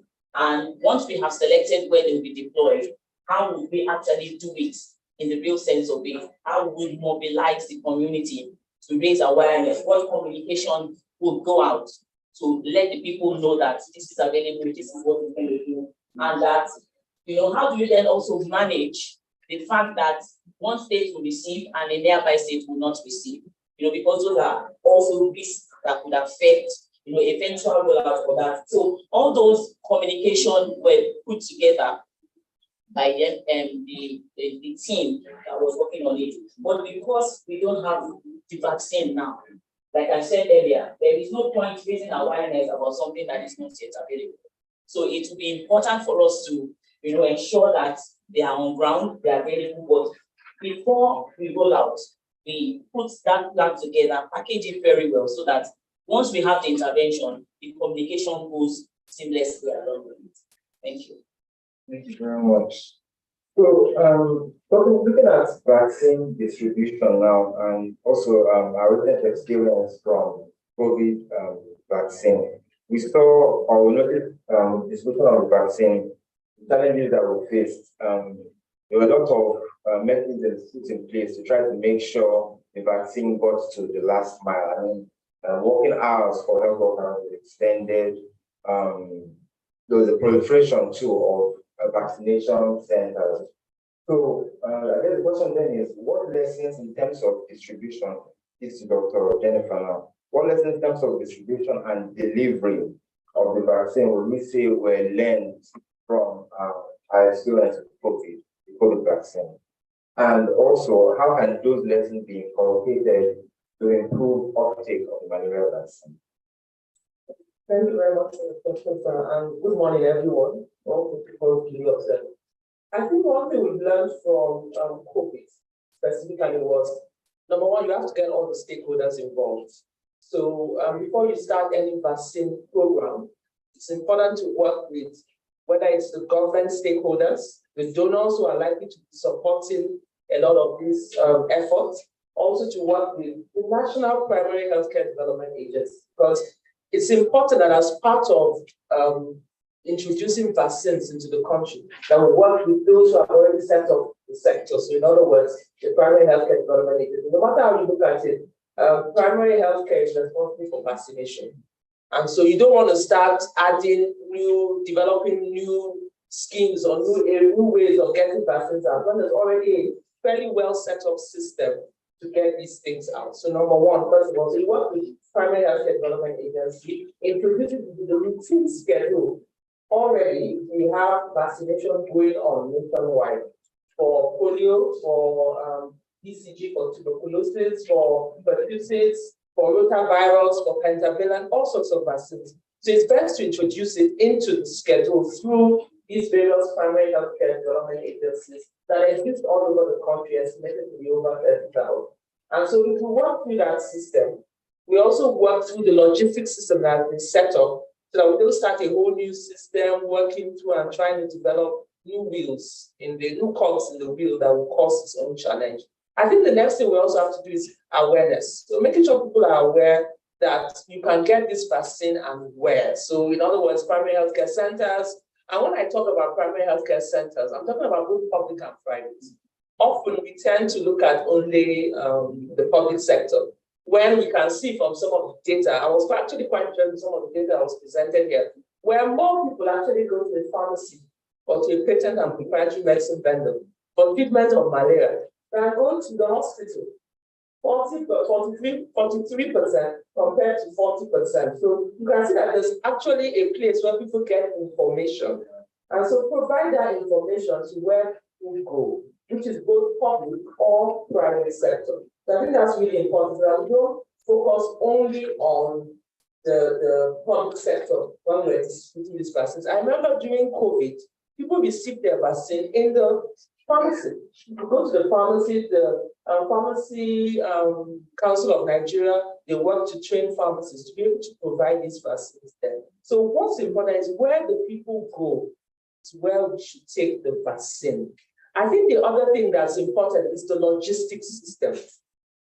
All vaccines need a cold chain of some sort. So ensuring that the reason why we had a lot of expired vaccines is that, and actually Site of Family Health, we helped MPHCDA to distribute, but the ones who were asked to distribute to the states, they had just like a month left.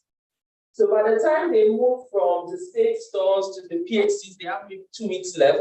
And of course, no government, like NAFDAC says, is going to distribute expired vaccines. So there's setting up the right logistics system, whether you're going to use the public sector logistics system or you're going to work with private sector, third-party logisticians who can assist, get the vaccine to the people in time so that we're able to work closely with the information is going out, the vaccines are there, they have a sufficient timeline to be able to provide it to people so that we don't end up having expired vaccines. No donor, no government wants to have a situation where, because the vaccines have expired, all the money that they've had has wasted. So we must work with various things. I've talked about awareness, I've talked about logistics, I've talked about working in a sustainable system so we don't set up new systems. We do vaccinations all the time. Let's ensure we work within the system that we have.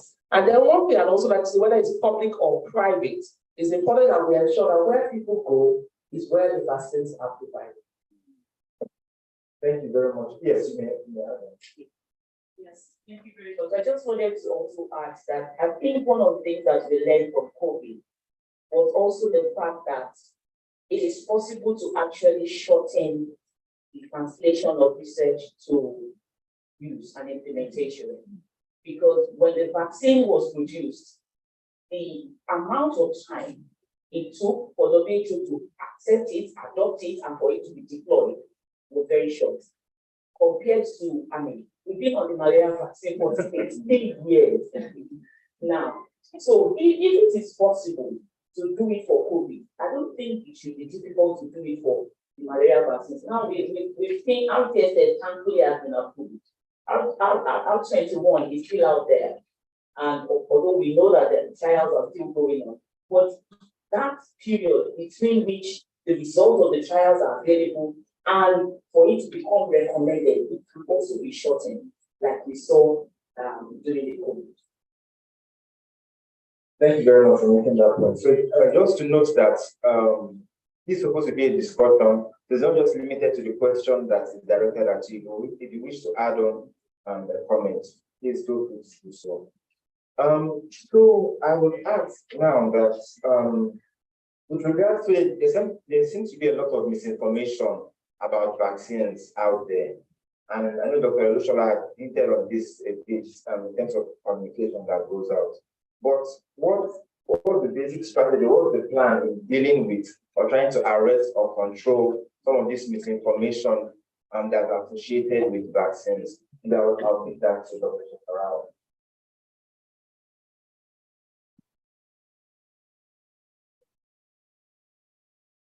Thank you very much for the question. So, like my colleague had mentioned, the National Malaria Elimination Program is working in close collaboration with the National Primary Health Care Agency and the NAFDAC, the demand agency, in coming up with a plan to roll out this vaccine when they become available. And various teams have been set up with experts in those teams to come up with, messages or strategies to ensure that when this vaccine becomes available, the uptake is also optimal.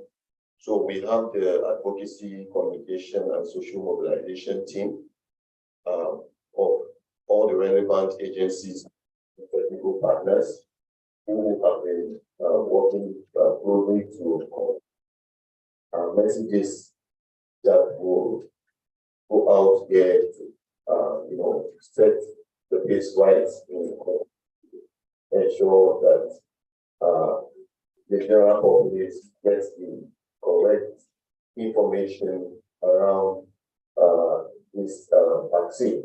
So that plan is in place and it's still a plan ongoing.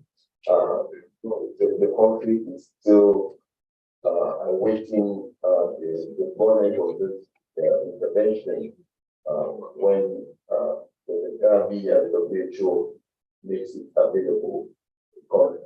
So in the course of developing our proposal to access the vaccine, all those have been put in place to ensure. Thank you very much. So Mrs. Benedict, I was going to ask, can you explain or so I would imagine, of course, that there are measures in place to monitor and evaluate over time the efficacy and safety of the vaccine. But maybe to the systems that are in place to quickly identify and respond to any adverse reactions and unexpected outcomes of the vaccine. And also elaborate with examples of how those systems work in the past. Thank you very much. I think will I say the gold standard or the available standard? is the COVID-19 vaccine deployment. During the deployment of COVID-19, actually before COVID came, we already had a plan in place for pharmaceutical traceability. The National Pharmaceutical Traceability Strategy that is supposed to help us track and trace products from the source, either the imported, the locally manufactured products, up to the last mile. So the case of the COVID vaccine was a very good opportunity for us to pilot implementation of that strategy. Use that pharmaceutical traceability strategy to develop the plan, and it was used in collaboration with NPHCDA and other stakeholders. It was used to monitor the vaccine from the point of receipt, inclusion of the traceability codes, and then tracking it down the supply chain up until the last month, and then reconciliation of the used vaccine. So with that deployment, we were able to follow the vaccines, and then from those points where they were used, we were also able to monitor for any adverse reactions and any other obnoxious events. So our pharmacovigilance and post-marketing surveillance departments were right on top of that. We have offices in the 36 states of the Federation and the FCT, and our staff were trained on that track and trace strategy. So we were able to follow the vaccines right from the headquarters of the pharmacovigilance unit is right here in Abuja. So they worked with NPHCDA right from the strategic cold store here, where the vaccines are deployed to the states. Our state officers take over from there, down to the local governments, to the primary health centers, and all that. So we have several measures that we use to collect information about adverse drug reactions and any of such data.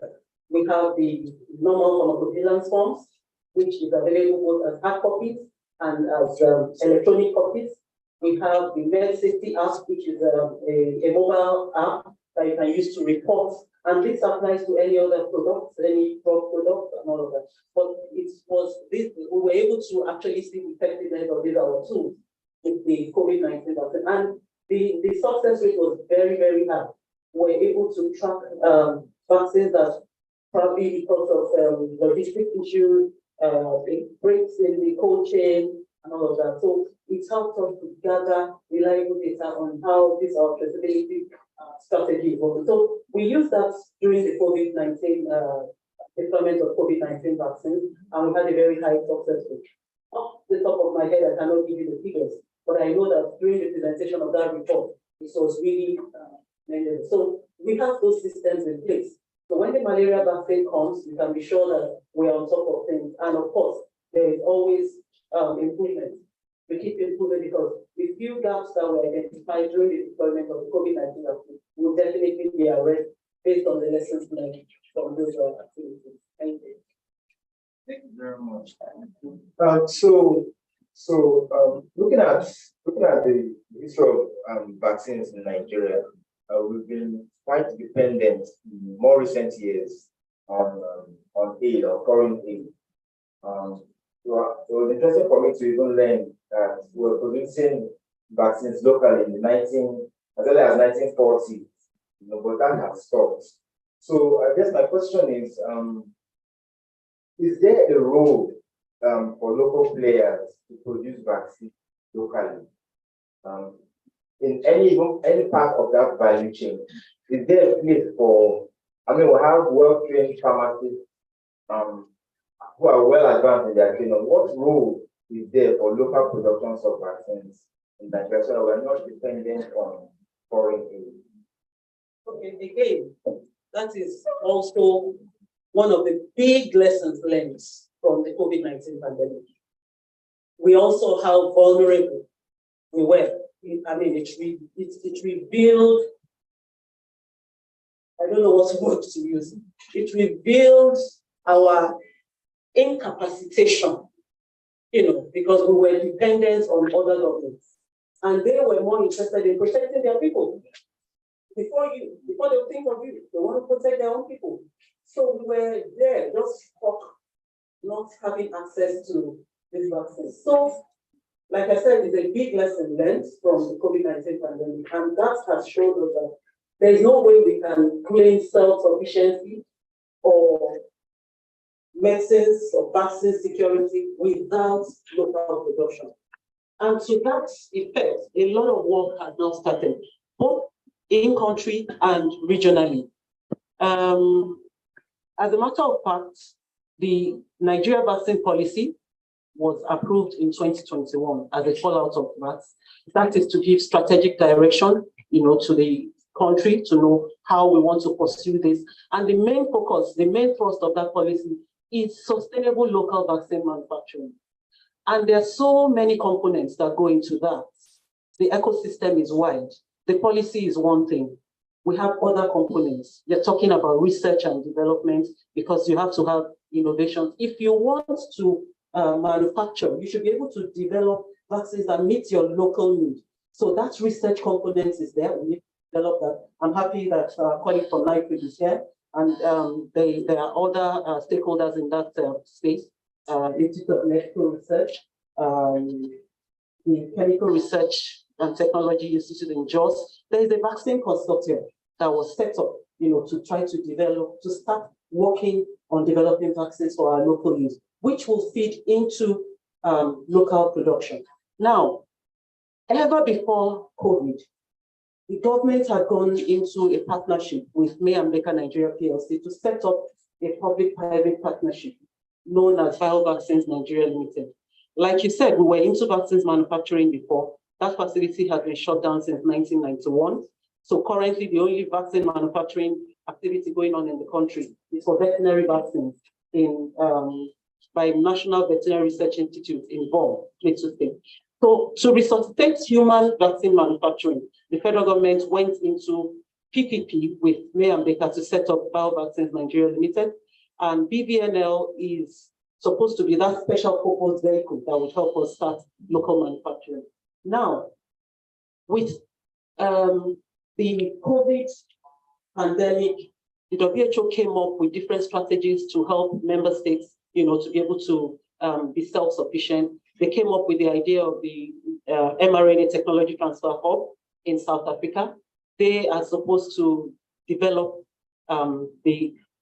they have developed the COVID-19 vaccine using the mRNA technology, and that technology is supposed to be transferred to identified states. Fortunately, Nigeria is one of those. So BVNL is supposed to receive that technology on behalf of the country. So BVNL is supposed to now take up that technology and start local manufacturing of vaccines on the mRNA platform. Now, we all know that COVID-19 is waning, but then the knowledge and skills acquired from that platform can actually be deployed to vaccines for other diseases of public health interest. So that is the thinking. Now, apart from that, there are also other private sector players that have indicated interest in local vaccine manufacturing. A lot of talks are going on that. So talking about the ecosystem again, apart from R&D, apart from the production component, there is also the talent building component of it. For us to have sustainable manufacturing, we need to have the workforce. We need to have the skilled workforce, because vaccine manufacturing entails a lot of complex manufacturing processes, complex production processes. You're talking about upstream manufacturing, that's manufacturing the antigen, that's the drug substance, and then the downstream, which is formulating it into a product and being able to have a formulation that will actually deliver, the antigen the way you want it and all of that. So a lot of capacity building is also ongoing. And then you also need the regulatory framework. You need a regulatory framework that will ensure that these products will be safe, will be of the right quality, and will be efficacious. So fortunately for us, NAFDAC was pronounced to be a maturity level 3 regulatory agency by the WHO. That was when? Prosper? 2022, last year, yeah. So we're pronounced maturity level 3. So that is the minimum level of maturity of the regulatory agency for us to be able to properly, effectively regulate vaccines. So for the country, that's a good one. We already have a regulatory system that will support vaccine regulation, but we're not stopping at that. We continue to build capacity to move up again from level 3 to level 4. And for that, we're also including the lot release function. The lot release function, because when we have locally manufactured vaccines, the regulator will be the one to release each batch of those vaccines manufactured by those companies. Each batch, each lot, before it goes out, the regulator needs to look at it, do a proper review to ensure that it's safe, it's of the right quality, and it will be efficacious. So a lot of capacity building is going on, and a lot of infrastructure are also being put in place. We have built a new laboratory for vaccines and biologics. It's currently being equipped, and so many other things are going on. Then, in terms of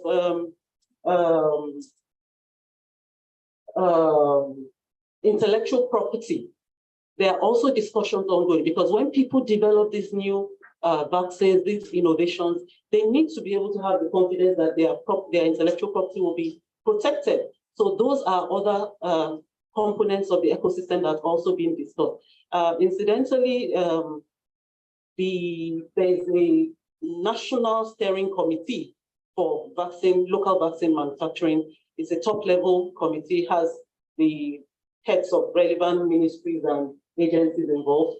Then, as a subset of that, there's a technical working group for local vaccine manufacturing. So there's a draft of the strategic plan that is going to be used for to implement this local vaccine manufacturing effort. That working group would even be meeting this week, to kind of finalize on the documents, and then before it's made public, for us to all use. So a lot of efforts are ongoing, to support vaccine manufacturing. It's not only for us to start producing, but we need to be able to sustain that production. And like I said, there are so many things that go into it. For the investors, they have some concerns which also have to be addressed in terms of uptake. Right now, government is a major procurer of vaccines. They also need assurance that if they invest in going into vaccine manufacturing, which is not, it's highly capital intensive, they need to have that assurance that when they manufacture, these products will be taken up from them. So a lot of discussions are ongoing, and a lot of efforts are being put in place. One thing I'd also like to say about the whole point about vaccines, which you kind of aimed on, was the private sector only gets involved in things where they're sure, number one, that they will definitely make some funds. I mean, nobody's going to go into a business and then you're not sure. So giving assurances of purchase, of the ability to buy, is probably something that has to be done. And the reason why this is important is there's a role that media and organizations like NOIPolls can play in pushing people to push the government, so to advocate. So government, we want to ensure that this malaria vaccine is coming out.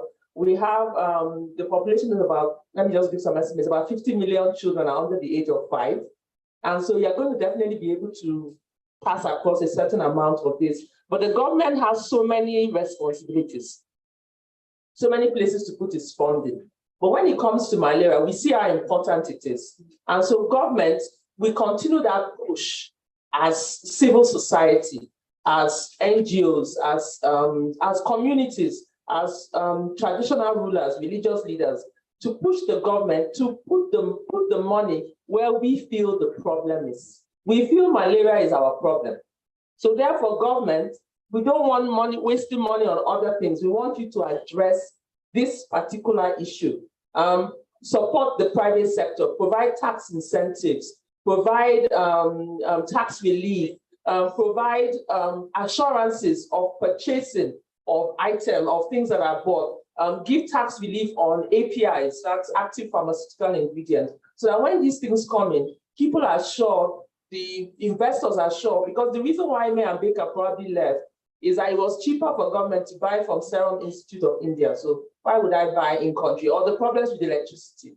or the problems with infrastructure. You know, so many things could cause it. So we must provide some assurances to the private sector that if you come in and support us, because we can only love ourselves as much as we love ourselves. We saw that from COVID.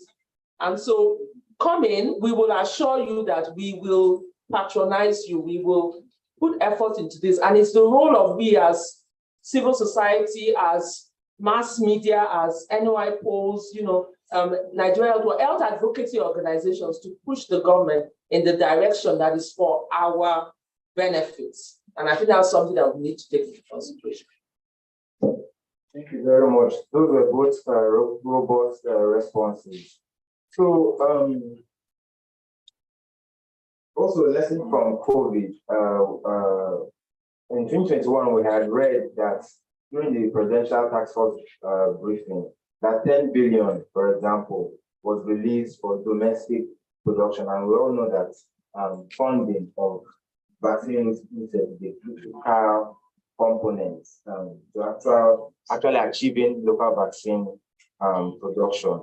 However, later reports said that the funds were being repurposed, and I didn't see anything further after that. So I guess the question is not to necessarily put anybody on the spotlight, but maybe Dr. Shakara could help with that. The question basically is, are there, like I read, for example, too, that CBN provides funding for researchers, I guess, maybe from NAFDAC and other institutions for vaccine research. So are there other vehicles or platforms like that that help support such medical research? Like provide funding to support medical research? Or anybody could answer the question. It doesn't necessarily have to be. I know NAFDAC was named well, I know generally, like you rightly mentioned, the CBN, does that. But well, talking from the malaria angle, like for malaria, for vaccine generally, we know that the National Primary Healthcare Development Agency has a core mandate, working closely with other relevant agencies like the NMEP and NAFDAC. But looking at malaria researches, for example, along other interventions, oftentimes it's still the issue of over-reliance on, donor funding and what have you. The funding from government, yes, it comes, but still minimal and not at, scale the way it should be. But however, generally in the National Health Development Strategic Plan and even the National Malaria Strategic Plan, the emphasis on research and innovations, it's something that it's really high up there in order to, continue to explore further ways of deploying these interventions and even increasing the uptake of the intervention. So I know NAFDAC is itching to add to what I've said. Dr. Shekara, I'm sure you know that NAFDAC is not in charge of funding of. Okay, so the little that I can say, which is also available in the public space, is that during the pandemic, there were some interventions from government targeted towards increasing local manufacturing of pharmaceuticals generally. And then there was also some funding for vaccine research.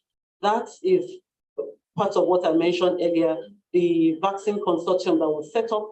It's made up of five universities and research institutes. They were funded to go into research into some vaccines of immediate public health importance. So I guess what we should be looking at now is how those funding interventions will be sustained to support sustainable local vaccine manufacturing in the country. Yes, there were some interventions at that time, but I think we really, really need for government to sustain such interventions to ensure that we get self-sufficient. Thank you. Thank you. Okay, good. All right, so I just also wanted to add that I think there are other sources of resources that we have not yet explored that, as the malaria community, especially as we talk about a new vaccine that can be explored. One is the Education Trust Fund for research. The Education Trust Fund has a lot of money for research that is given out to tertiary institutions for them to do research. But you find that a lot of research that is done in the academic world are very irrelevant when it comes to the real life setting. And so you have this gap between the academic world and the people that are actually doing program implementation. So if we can find a way to bridge that gap, for instance, you have a PhD student that will get some of this money to do a research. Why can't you find a way to make sure that the topic that PhD student is going to do a research on is relevant to NAFDAC or is relevant to primary healthcare development agencies? Like the questions they want to answer about, okay, how do we increase the coverage of malaria vaccine, for instance? That's a research question that somebody in the university can research, drawing resources from the Education Trust Fund, because that money is not going to come to programs. It will only go to universities. But there is a way that programs can benefit from that by ensuring that the questions that are being answered in those researches are relevant to the programs and the questions that they want to ask. And I think one thing I'd like to say is the importance of ring-fencing funds. I think that's what you were trying to also kind of pitch on. There was some money that was allocated, and then suddenly it was, diverted into something else, but something important. Again, government has so many things that it has to try to address. It's got the hunger issue, it's got the water issue, it's got the light issue. And so, of course, when funds aren't used, the government will shift it into something else. So I think what's important is, as we advocate that these funds are ring-fenced for vaccines. So in other words, CBN has decided that they have some money. COVID was important because the country was locked down. But this kind of locks down 50 million children at risk of disease, at risk of severe malaria that could lead to death. You saw some of the numbers that came out. So what's important is we advocate to the CBN and look, we fence some funds for vaccine preparedness in Nigeria and make sure that those funds are used. But if we just allow them to, after all, the money used for agric was ring-fenced for agric. So why can't we ring-fence money for health, for vaccine production, for, let me add another pet peeve, family planning products in Nigeria? But we don't take health as importantly as agric because we feel that there's no link or people don't take it seriously. Unless people take their health seriously, and malaria is very serious, things will continue like this and funds will just be moving from place to place. I think it's really important that we continue to advocate to government that please ring-fence health money. So the health money is used to address health. So that we have a healthy populace that can solve a lot of the challenges that we have in the country. Thank you. That's a valid point. So I've been told that I should wrap up. So I'll wrap up my questions now. But one or two last questions. What strategies are there to help attract philanthropic and corporate investment to provide a sustainable environment for vaccine development in Nigeria? And I'll add on to that, looking at gender dynamics, which can influence vaccine access and utilization. Are there maybe interventions or strategies in place to help make sure that no one is left out, that all of us are, inclusive or included? Let me start off on the financing. I think one thing that we need to do And I know it's been done in the past, but particularly for malaria vaccine, I think the country will need to develop an investment case that can be sold to the private sector and to other sources of funding. Because if we don't have an investment case, people would not see why they need to put their money in there. So it's very important that even before the vaccine comes, we begin to pull together a case for investment. Because we've seen what COVID did. We've seen the potentials that are untapped in the private sector. Within the private sector, huge resources were mobilized, to address COVID, on their own, and they managed the resources themselves. They deployed it, they made sure that it got to the people that needed to get it. So I think those lessons that we have learned from COVID, we can channel them towards preparing for malaria vaccine. Develop an investment case for malaria vaccine and sell it to everyone that cares to listen, so that we can mobilize internal. I know we can mobilize a lot of internal resources. We have resources in country that can be mobilized. We just need to plan and be strategic in the way we think about it. And I think the follow-on question was on access increasing. So I've been guided that we should wrap up. I think next step now is to take questions from the audience as well as our online participants. If there are any questions, we welcome them now. All right. Thank you, Debe Wanze and all our panelists. We're trying to, as much as possible, finish up on time so that people can go about other things. All right, so we're going to take a few questions from the audience, and we have a few also online that are coming during the course of the discussion.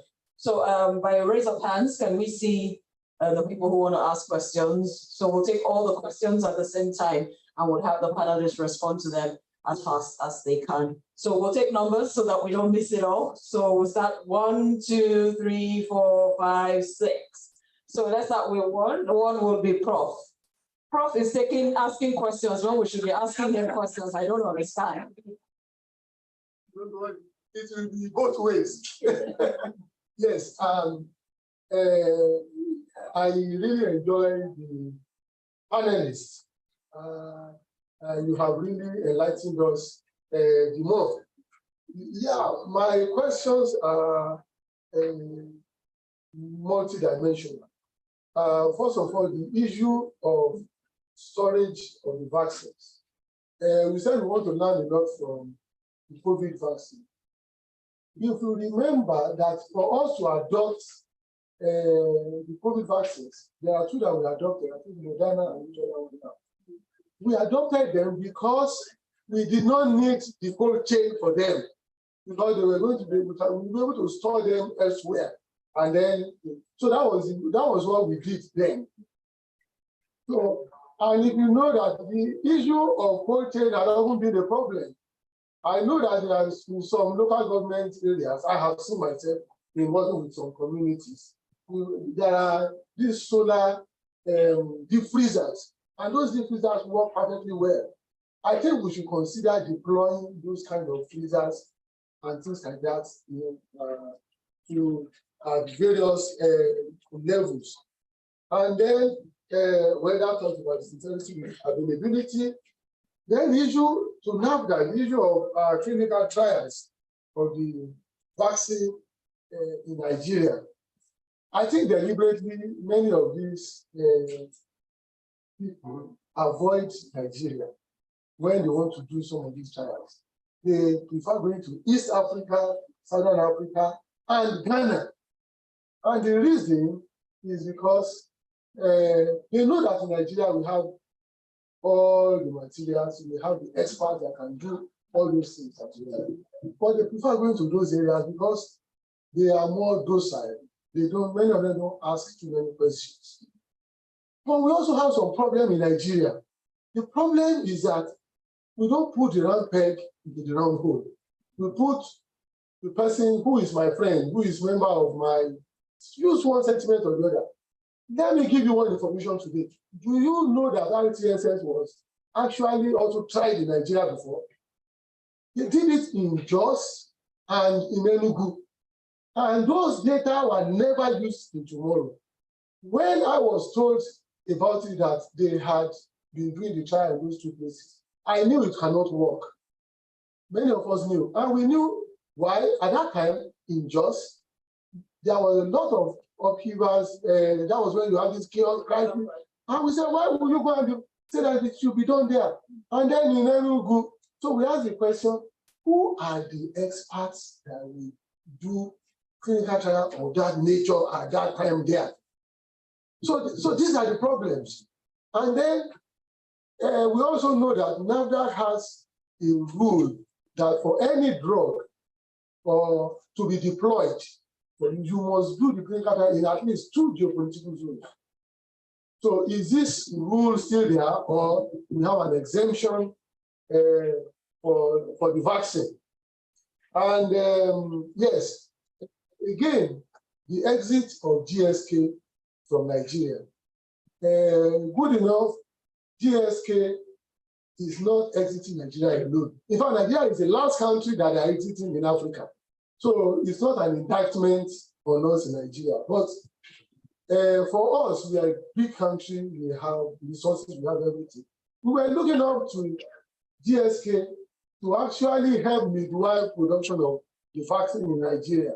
But unfortunately, GSK has also left Nigeria. So don't you think this will constitute a setback, considering the fact that the vaccine for some reasons, it's not just anybody that can produce it. You must have the license to do so. And for now, it's that Indian company. Even the RTSF has been contracted to the Indian company, maybe the same company or another company in India to produce. So these are some of my own observations. Thank you very much. Thank you very much, Prof. Prof just lectured us again. All right. So please, we'll make them very, very brief. We can allow Prof because he's Prof. Please, let's make it very brief. So I hope the panelists are taking notes so that we respond to the questions all at the same time.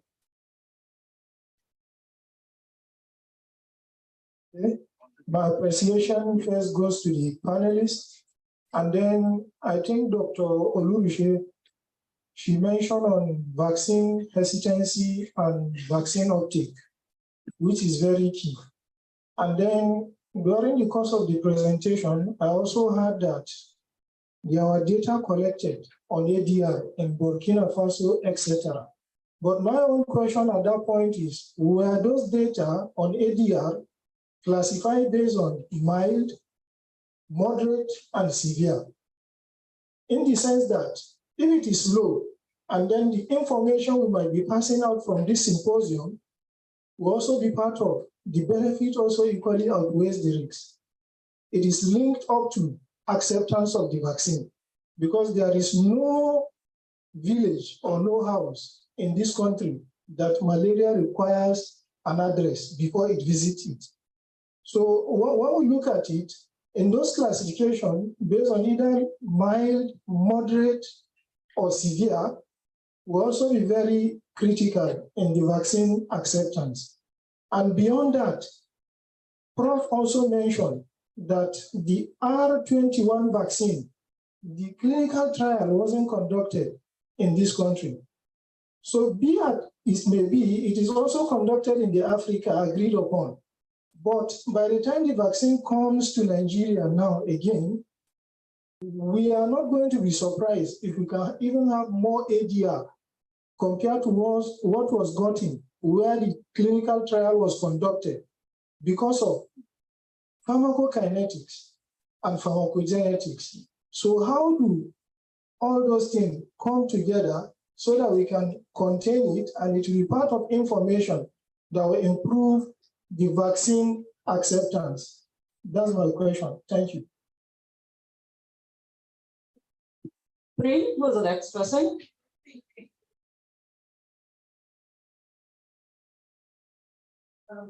Good afternoon again, everyone. Thank you so much for the very, very interesting session. Just quickly to buttress what my sister from NAFDAC has said, NIPOD is working quite significantly in the space of vaccines manufacturing, trying to boost the capacity of local manufacturers. In fact, currently we're working with NMEP on an impact project. We just kicked off this year. And also, we also hosted a very high level workshop where we were informed that the EU has actually earmarked funding to support capacity development within the region. So just time will constrain me from going into details on these things, but we can discuss later. So I'm happy that the theme for this year's Malaria Day is focused on implement. We know that for the various malaria control interventions we have, they face unique challenges when it comes to implementation. So for example, SMC, you have challenges with implementation, and you cannot just use the same strategy to address those challenges. You have to identify unique ways to address them.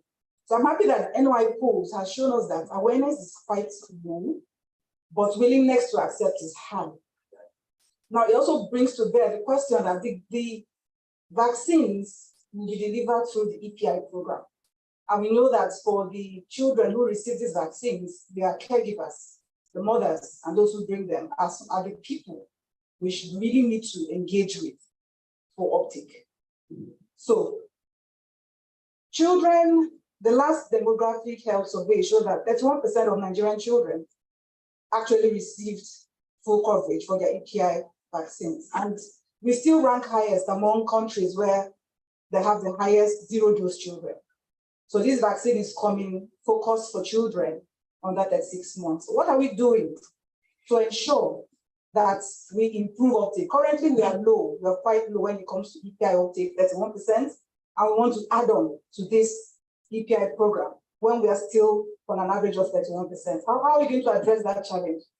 And then I know that the pilot program, which for the vaccine was rolled out in Ghana, Malawi, and Kenya, they shared some of the experiences and challenges they had when it comes to rolling it out in their communities. Are we going to learn from them? How do we want to forecast these challenges and how to address them? Are we going to learn from them? Are we going to design our own intervention projects or implementation research projects to address these questions? And then going to specific questions now, I would like to address this one to my sister from the Malaria Consortium.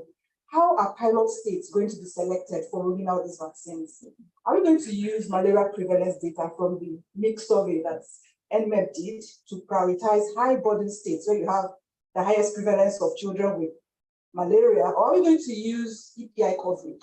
So are we going to say, okay, this state has very high coverage, so we deploy the vaccines here? Or these are, because you find that sometimes the states with low EPI coverage tend to overlap, or there's a correlation with malaria prevalence.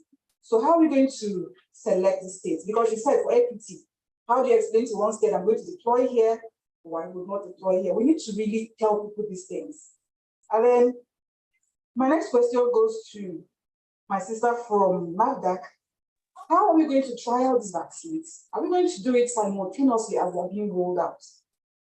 Because I know that NIPOD is also working on a trial right now with the with NPHDCA, with NIMA, and some other key institutes to test the safety and effectiveness of the COVID vaccines or immunogenicity. I don't want to use big words because I know we are a mix of people here. We are doing that after the vaccines were rolled out. So how do we want to adopt? Are we going to do a trial before the rollout? Are we going to do it simultaneously? Then my next question goes to, well, it's not that too, but it's more like a comment. I saw that generally in the country, there's an 11% of responses that said they would use herbal medicines to treat malaria. What is the place of herbal medicines? The artemisinin were easy to give, it came from plants. They did not just jettison them. So we have an abundance of these things. Are we going to jettison them? What's NIPRI, the NAFDAC, doing within the regulatory space? And then even with respect to policy, are we just going to sit down and watch our plants go into extinction? Because I know I've worked with a lot of them. And sometimes when you go back to collect, they've cleared the area, you can't even see these things again. People die with the knowledge. How are we going to preserve these things? Because this is for NAFDAC. Thank you. I'll stop here.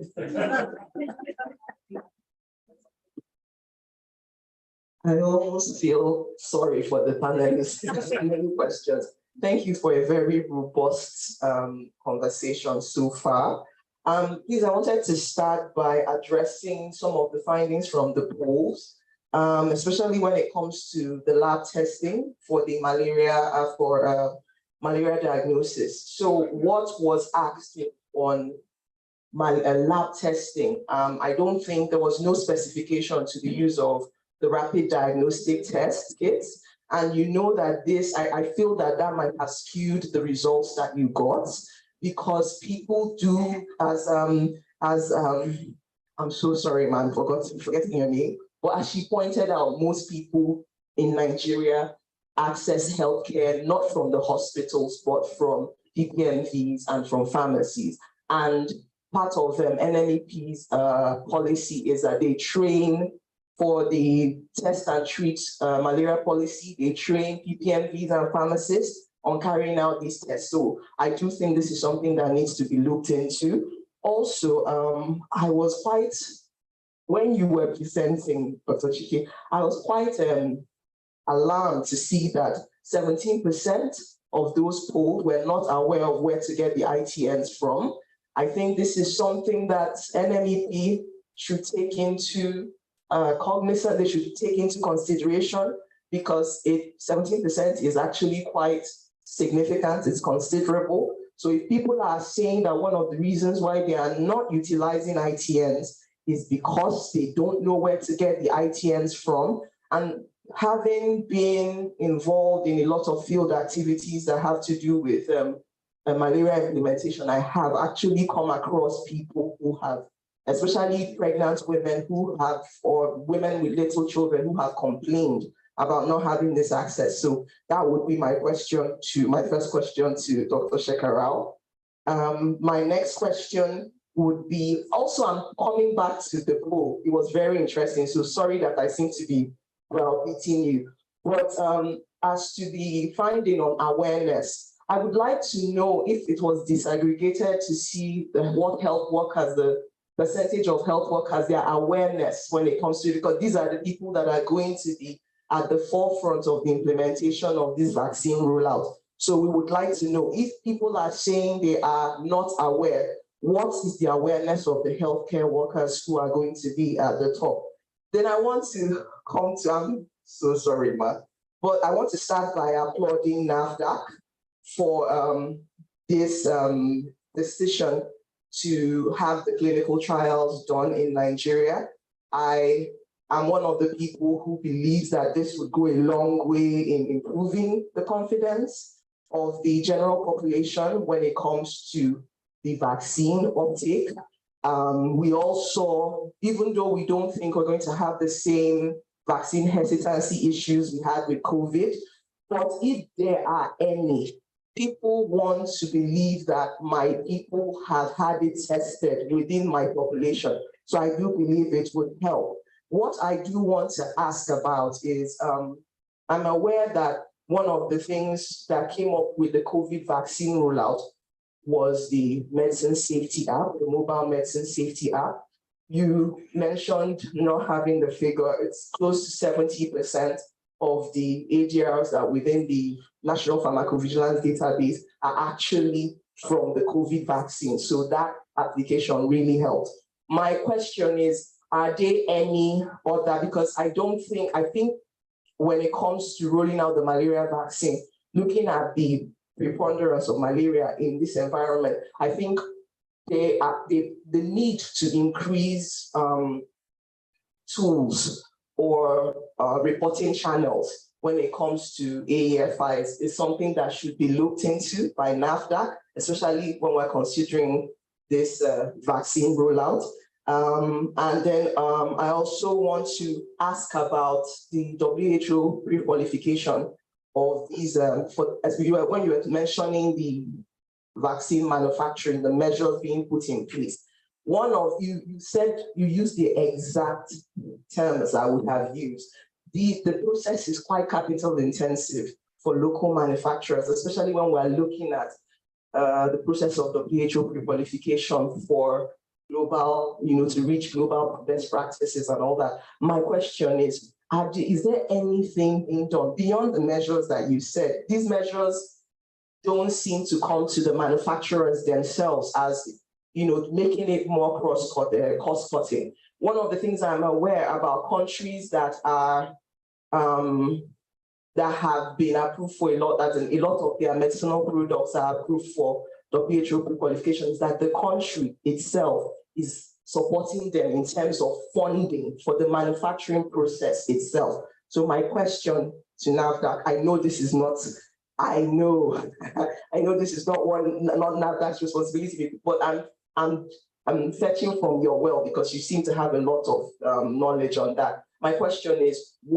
are they loans? Is there any monetary mechanism in place to help the local manufacturers? Thank you very much. Thank you very much. I mean, when you hear the questions, you see that they're coming from experts. All right.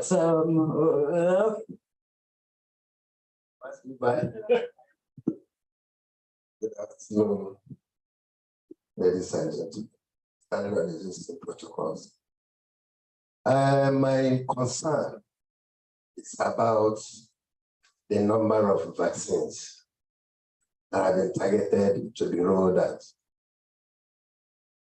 I work in an organization where I discover only in FCT here, about 40% of the enrollees in our primary healthcare department on the basic healthcare provision fund, 40% are treated for malaria monthly basis.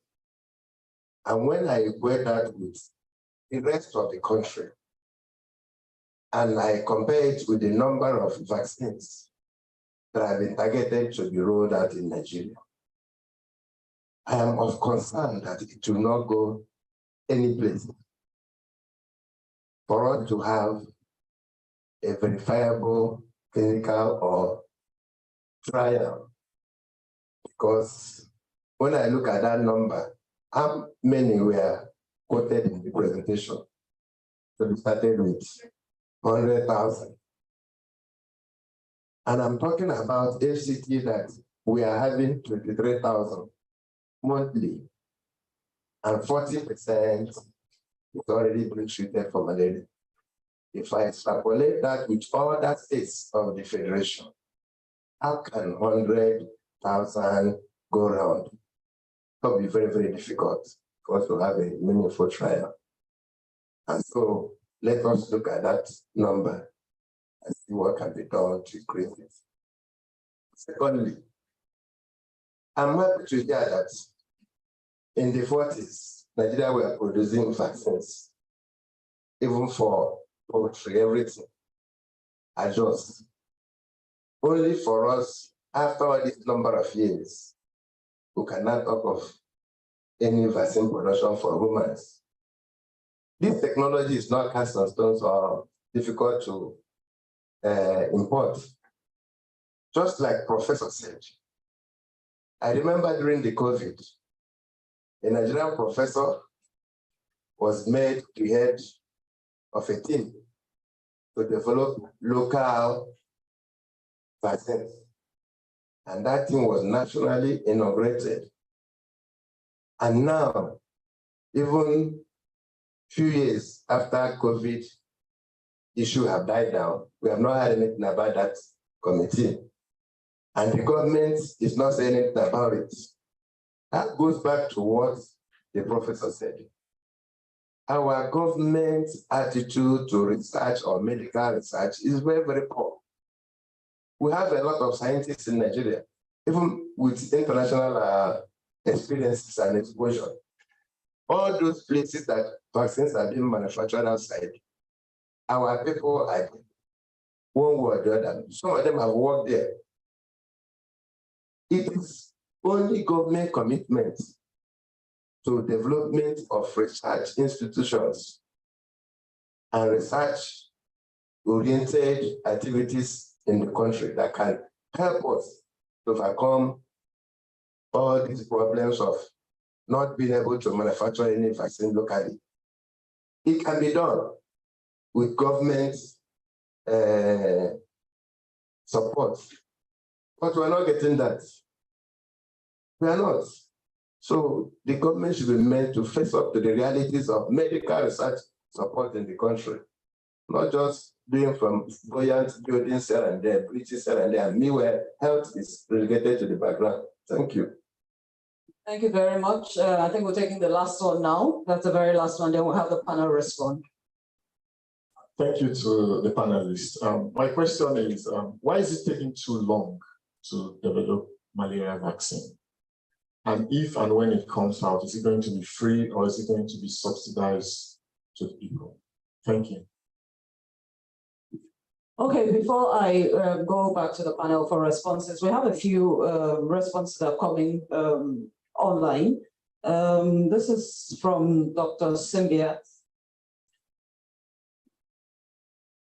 Okay, I think this is a question. So 100,000 doses of vaccines will be coming into Nigeria. I know one of the speakers said there's a strategy for rollout, but I'm curious to know, are we targeting children from 5 months to 36 months all over Nigeria, or we are focusing on a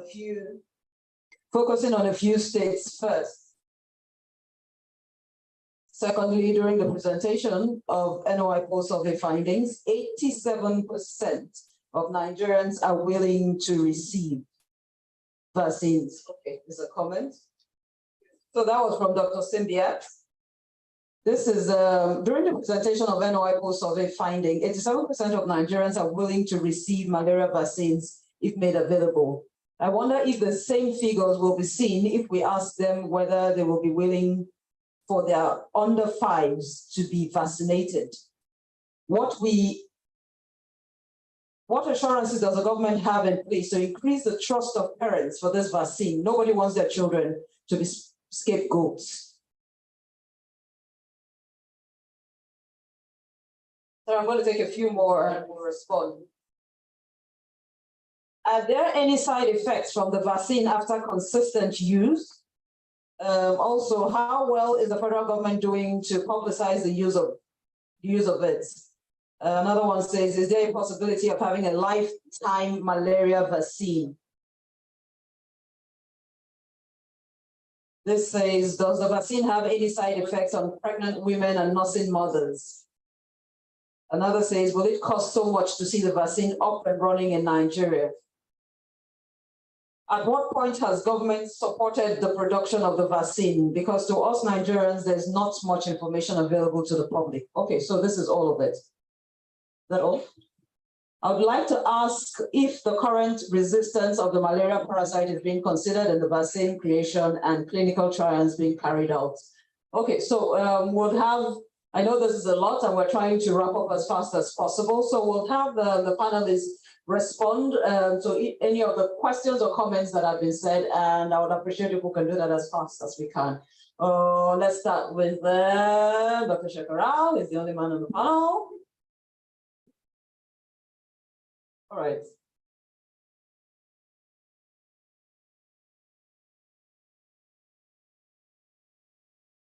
Things what a man can do, a woman can do better. Tell us about it. Okay, so thank you so much for those excellent questions. So just to start quickly with the ones I had last, and directly related to what I can attempt. Yeah, I heard something around resistance of malaria parasites. So what are they doing? Well, currently in the country, we haven't recorded any resistance to the currently available anti-malaria medicines. So just to quickly discuss that notion around resistance to the parasite. In Nigeria and even in Africa generally, there hasn't been records of resistance to anti-malaria medicines. What we often have are maybe treatment failures, which may be as a result of non-complete, maybe taking of the doses, and then even the use of medicines that are not quality assured, and many other reasons that will lead to treatment. But when patients take quality assured medicines appropriate doses because we conduct practically every year we do what we call the therapeutic efficacy studies on anti-malaria medicines, and we do not have any evidence around resistance markers around the currently deployed anti-malaria medicines. Then also, it's also important to use this medium to say that these vaccines are not meant for adults. It's for children of immunizable age. As a matter of fact, children less than 3 years or thereabouts that are mainly, qualified for this vaccine. So it's not meant for adults. Even from the polls that were carried out, we saw a lot of adults mentioning that they are eagerly waiting for. As a matter of fact, yes, the program has seen that excitement from the general populace and even adults saying they are really waiting for the vaccines to be deployed. So it's for children of immunizable age. It's the EPI schedule that is going to be used for this. So usually the first dose, from what the country is proposing, the first dose will be at 5 months, and then the second at 6, and then 7 months, and the booster dose is usually 12 to 18 months after the first dose. The states we are focusing on, I know I had questions around that, and also talking about equity.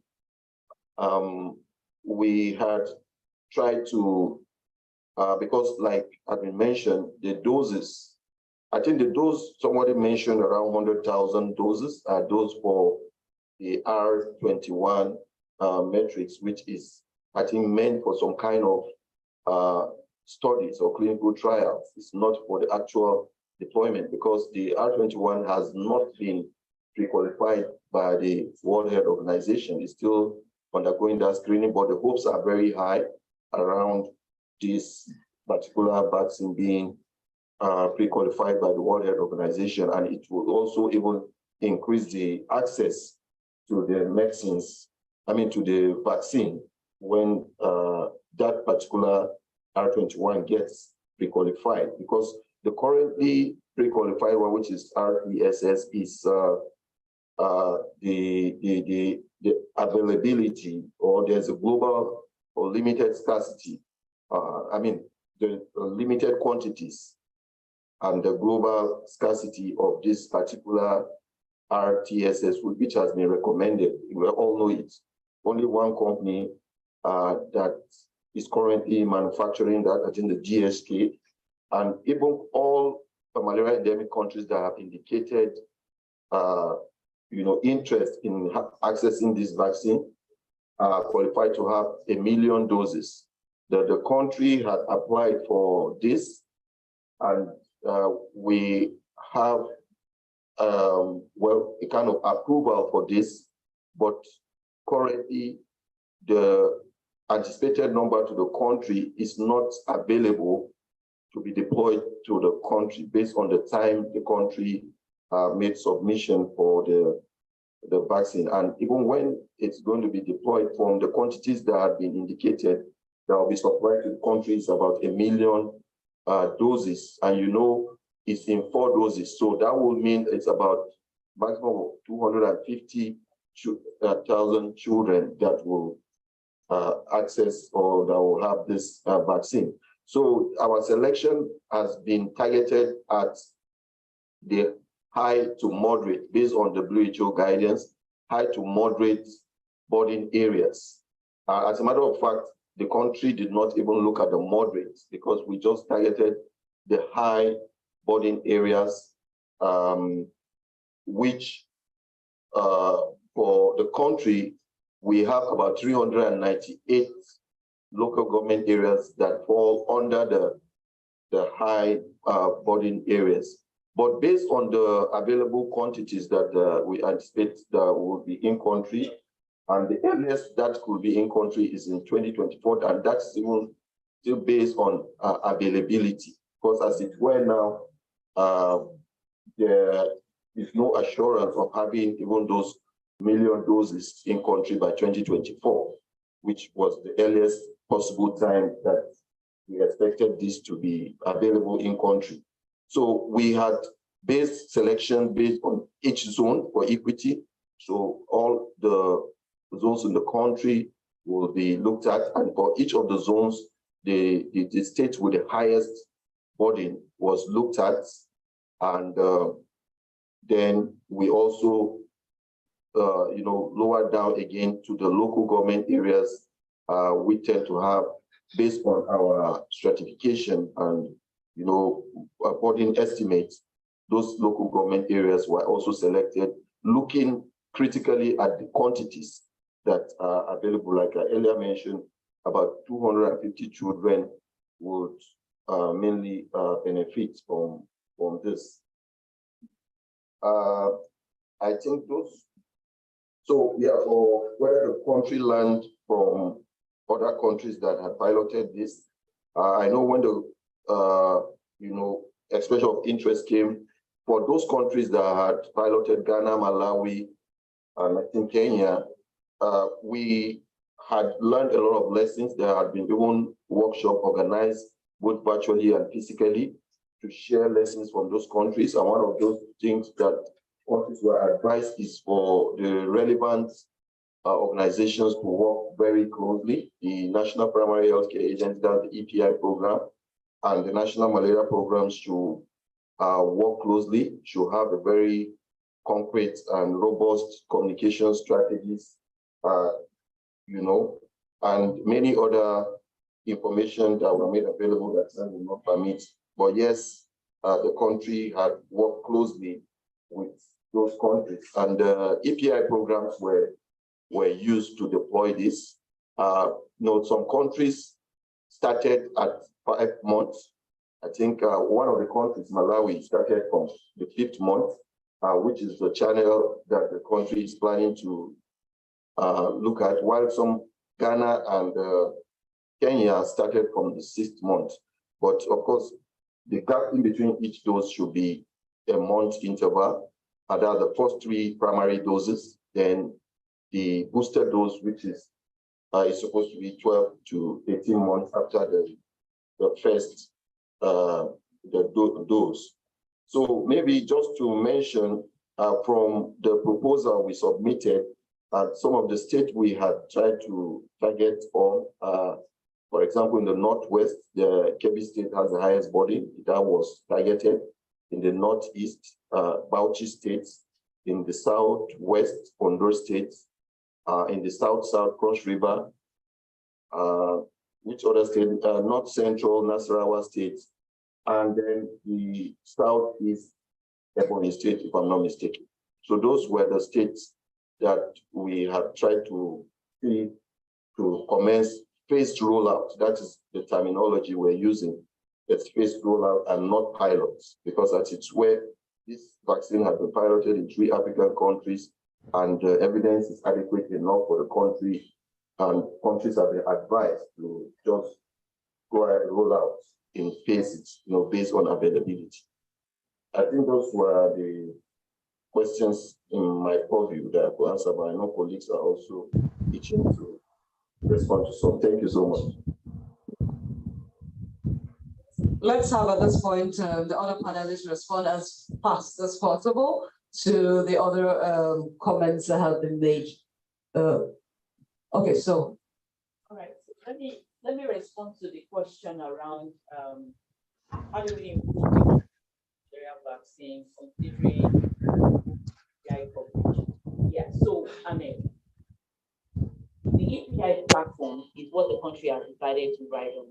And like has also been alluded to in the room, that for malaria, it's a felt need among the population. And so we don't expect to have hesitancy with that vaccine. As a matter of fact, in the countries where it was piloted, evidence shows that when they introduced the malaria vaccine into their EPI system, it boosted the uptake of the other antigens. So that's what we're expecting also to happen. However, it's important to preempt or to think ahead that it's possible that it could go either way. And so it's important that as the country rolls out in a phased manner, there is also a learning component to that rollout. There has to be a learning agenda that goes along that rollout so that as we are rolling out, we are documenting issues, challenges, lessons, so that when we then want to scale up, those lessons and challenges and issues we have documented can inform the strategy that we then use to scale up. For instance, the booster dose, the way it is designed currently, that booster dose does not fit into any API schedule. So which means that it's going to be a Herculean task to get mothers to just come to the health facility and collect malaria vaccine that is not in the regular API schedule. So we will need to think out of the box to think of what are the strategies we can use to help the uptake of that booster dose. There are many other interventions that are happening and are going house to house. Seasonal malaria chemo prevention, for instance, goes house to house and it's targeting the same age group.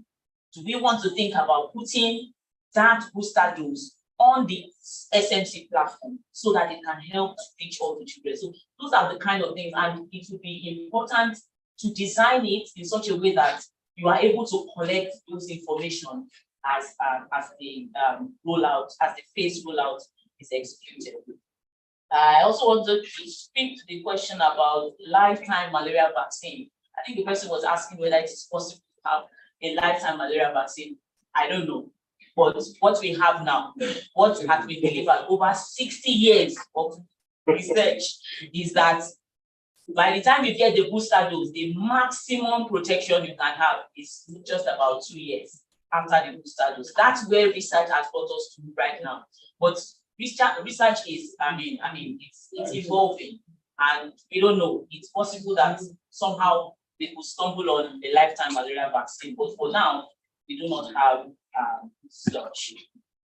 We leave the others, ADR and others to answer. Thank you. I'm not even sure I can remember all the questions that were posted now. So my brother there talked about classification of the ADRs from the trials conducted in the Health 21 trial. The review of the data indicates a very, very high benefits risk profile for that vaccine. That, in summary, is what I would say to address that your question. It revealed a very high benefit risk profile. The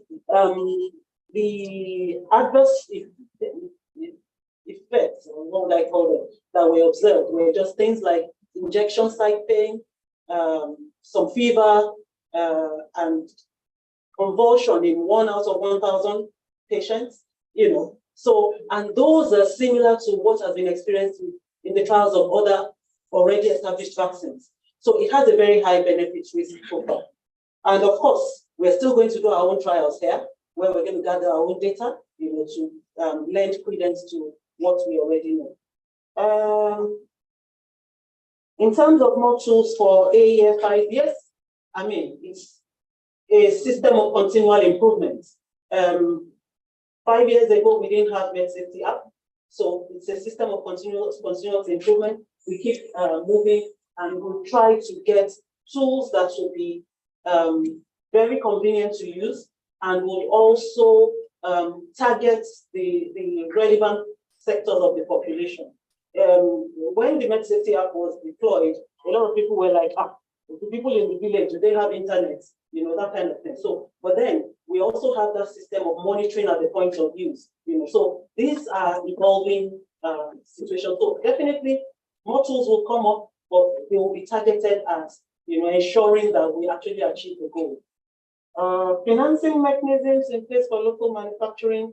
Like I mentioned earlier, there was a lot of intervention during the COVID-19 pandemic, both for manufacturers and for research. But apart from that, there is a lot of advocacy going on, which NAFDAC is also involved in getting a lot of other incentives that would encourage investment in local vaccine manufacturing. We're talking about reduced tariffs for importation of materials, of equipment, those kind of discussions are ongoing. I may not be able to go into those details. But in terms of loans, yes, NAFDAC spearheaded in the CBN intervention during the COVID-19 pandemic. If there's any need for us, to join any other collaborators to advocate for such a loan, we are always ready to do that. Dr. Shekara was talked about the doses, so I won't go to that again. Will the vaccine be subsidized? I don't think it can. It's not the EPI. Yeah, so it's okay. Yeah, so I think that's covered.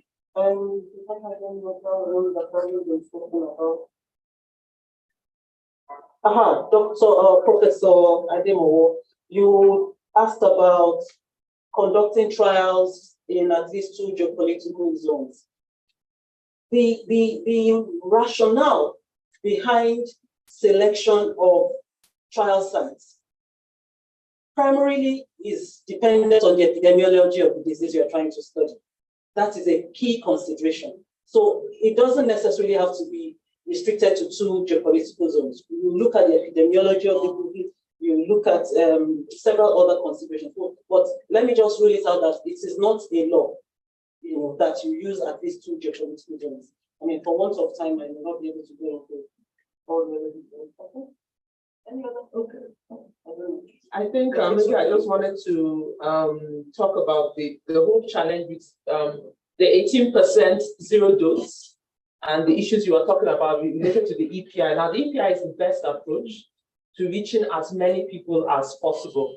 And there have been ways in which they try to boost the EPI. So using maternal and neonatal health weeks, so the maternal health weeks, the polio approach where they do outreaches, which is fairly expensive. And I'm sure they're going to consider, usually those are all pegged on top of the EPI schedule. So it's definitely going to be something that they'll continue. But the challenges with the whole point about zero dose, 30% of children are not completely immunized and all that. It's will also be mentioned that when you add on diseases, they've added on rotavirus, pentavalent. Every time you add more, you see an increase in the rates. But the current challenge really is around infrastructure. So the problems that are general around health in Nigeria, the same people who can't deliver in a health facility are the same people who won't bring their children for immunization, are the same people who can't address the challenges with immunization generally. And those have to be addressed generally through what we call a campaign approach. And so, for example, the way we distribute nets, you go house to house.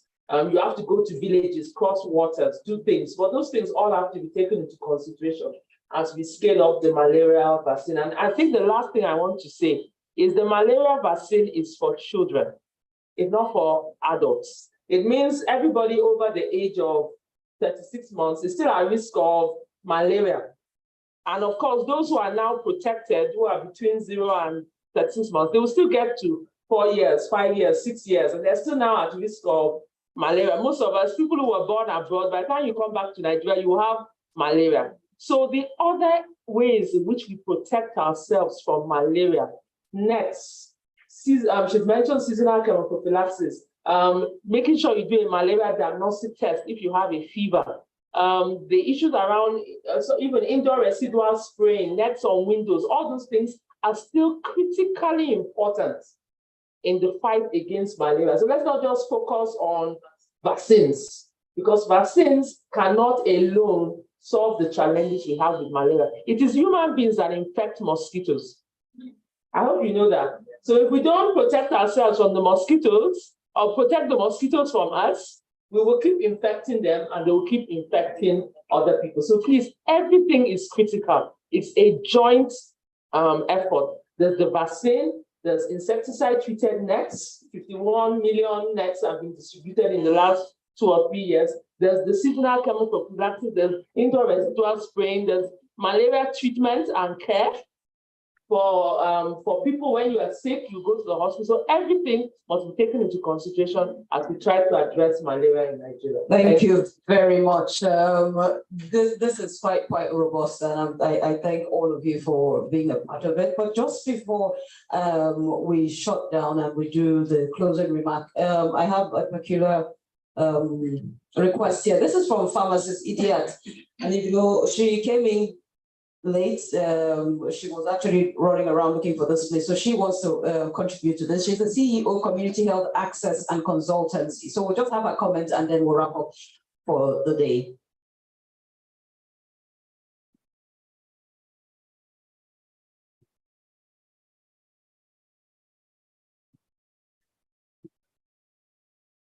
Yeah, all protocols observed. Good afternoon, everyone. Just to latch on what the last speaker has actually said, it's something that has been itching to draw attention to. And that is the fact that there's a limit to what vaccination can go, not even knowing that it's actually limited to the neonates and what, the target groups that way. And the key is this age-long strategy that we seem to have all forgotten. I hope many of us in this hall are quite old enough to remember the Wuli era. Yes, it is, one of the key principles of primary health care is appropriate technology. Don't let us forget about that. Appropriate technology. And what is appropriate technology? Something that is indigenous to you. Something that an average person can actually do for him or herself. Something that entails community participation. By the time you start to see all these issues, acceptability, availability, cost effectiveness, financing, and all that, then so far we can go with that. But with this issue of looking after our environment and promoting this strategy, it is very, very key. Look around Abuja when we are passing. Look at our gutters. Many of our gutters, you see all these our women, sweeping roads. What do? When they pack things, they dump them in gutters. And believe you me, there's nobody, no entity, no structure to say, look, what you are doing is wrong. Except maybe individuals when we are going for a walk and say, madam, you are not supposed to do this. So these are key things that we need to look at and we should not forget and lose sight of. And they're very, very cheap anyway. We can latch on. I hope there's an organization in this one that can actually take that up. Health promotion within the health ministries and all that. So it is very, very key. And I just feel that it's something that we should not lose sight of. And it is very, very key, very cheap, affordable within our reach. Thank you very much.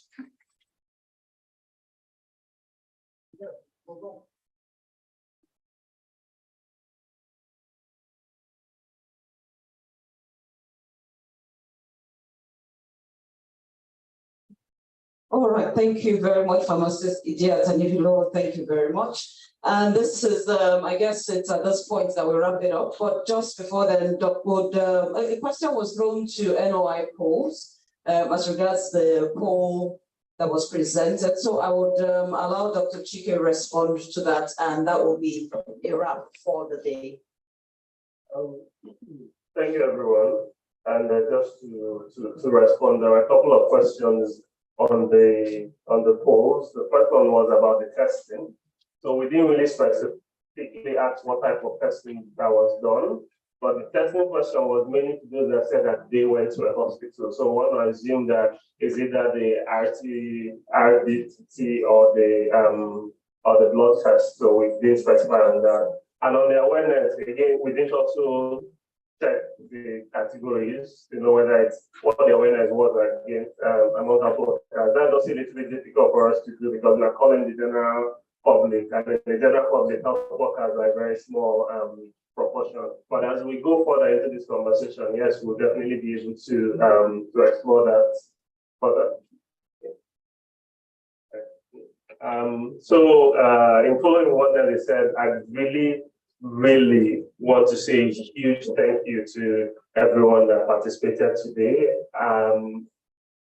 The panelists, I think you guys did more than what we expected on the topic. And this is the goal of what we're trying to do. And the questions were really great.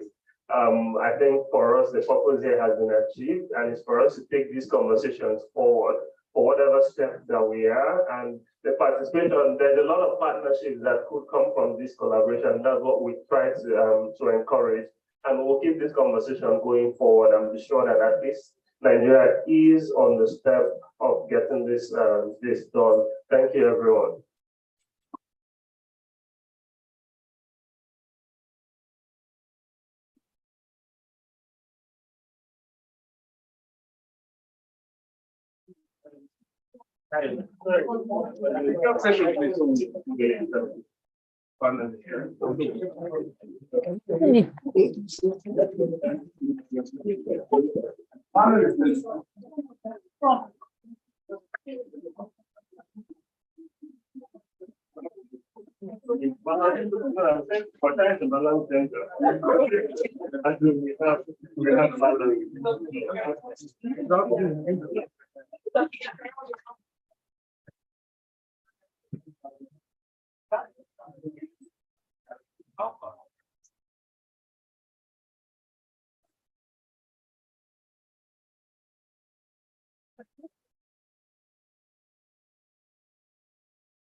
Hello, okay, a very, very critical announcement.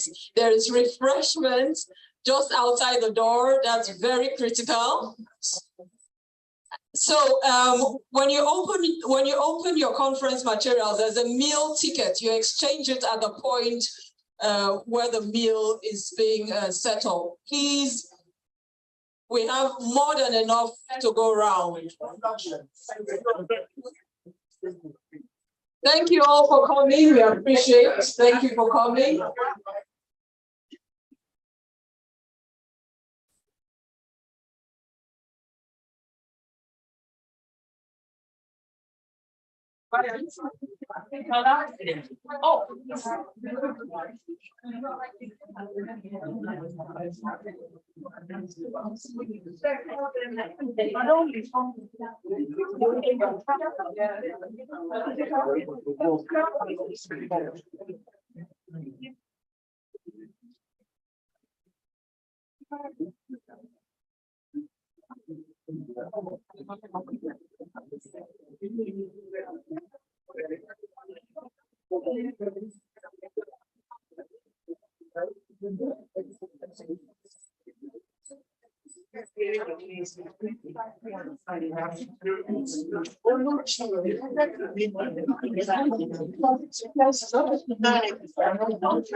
More inquiry, they have to operational.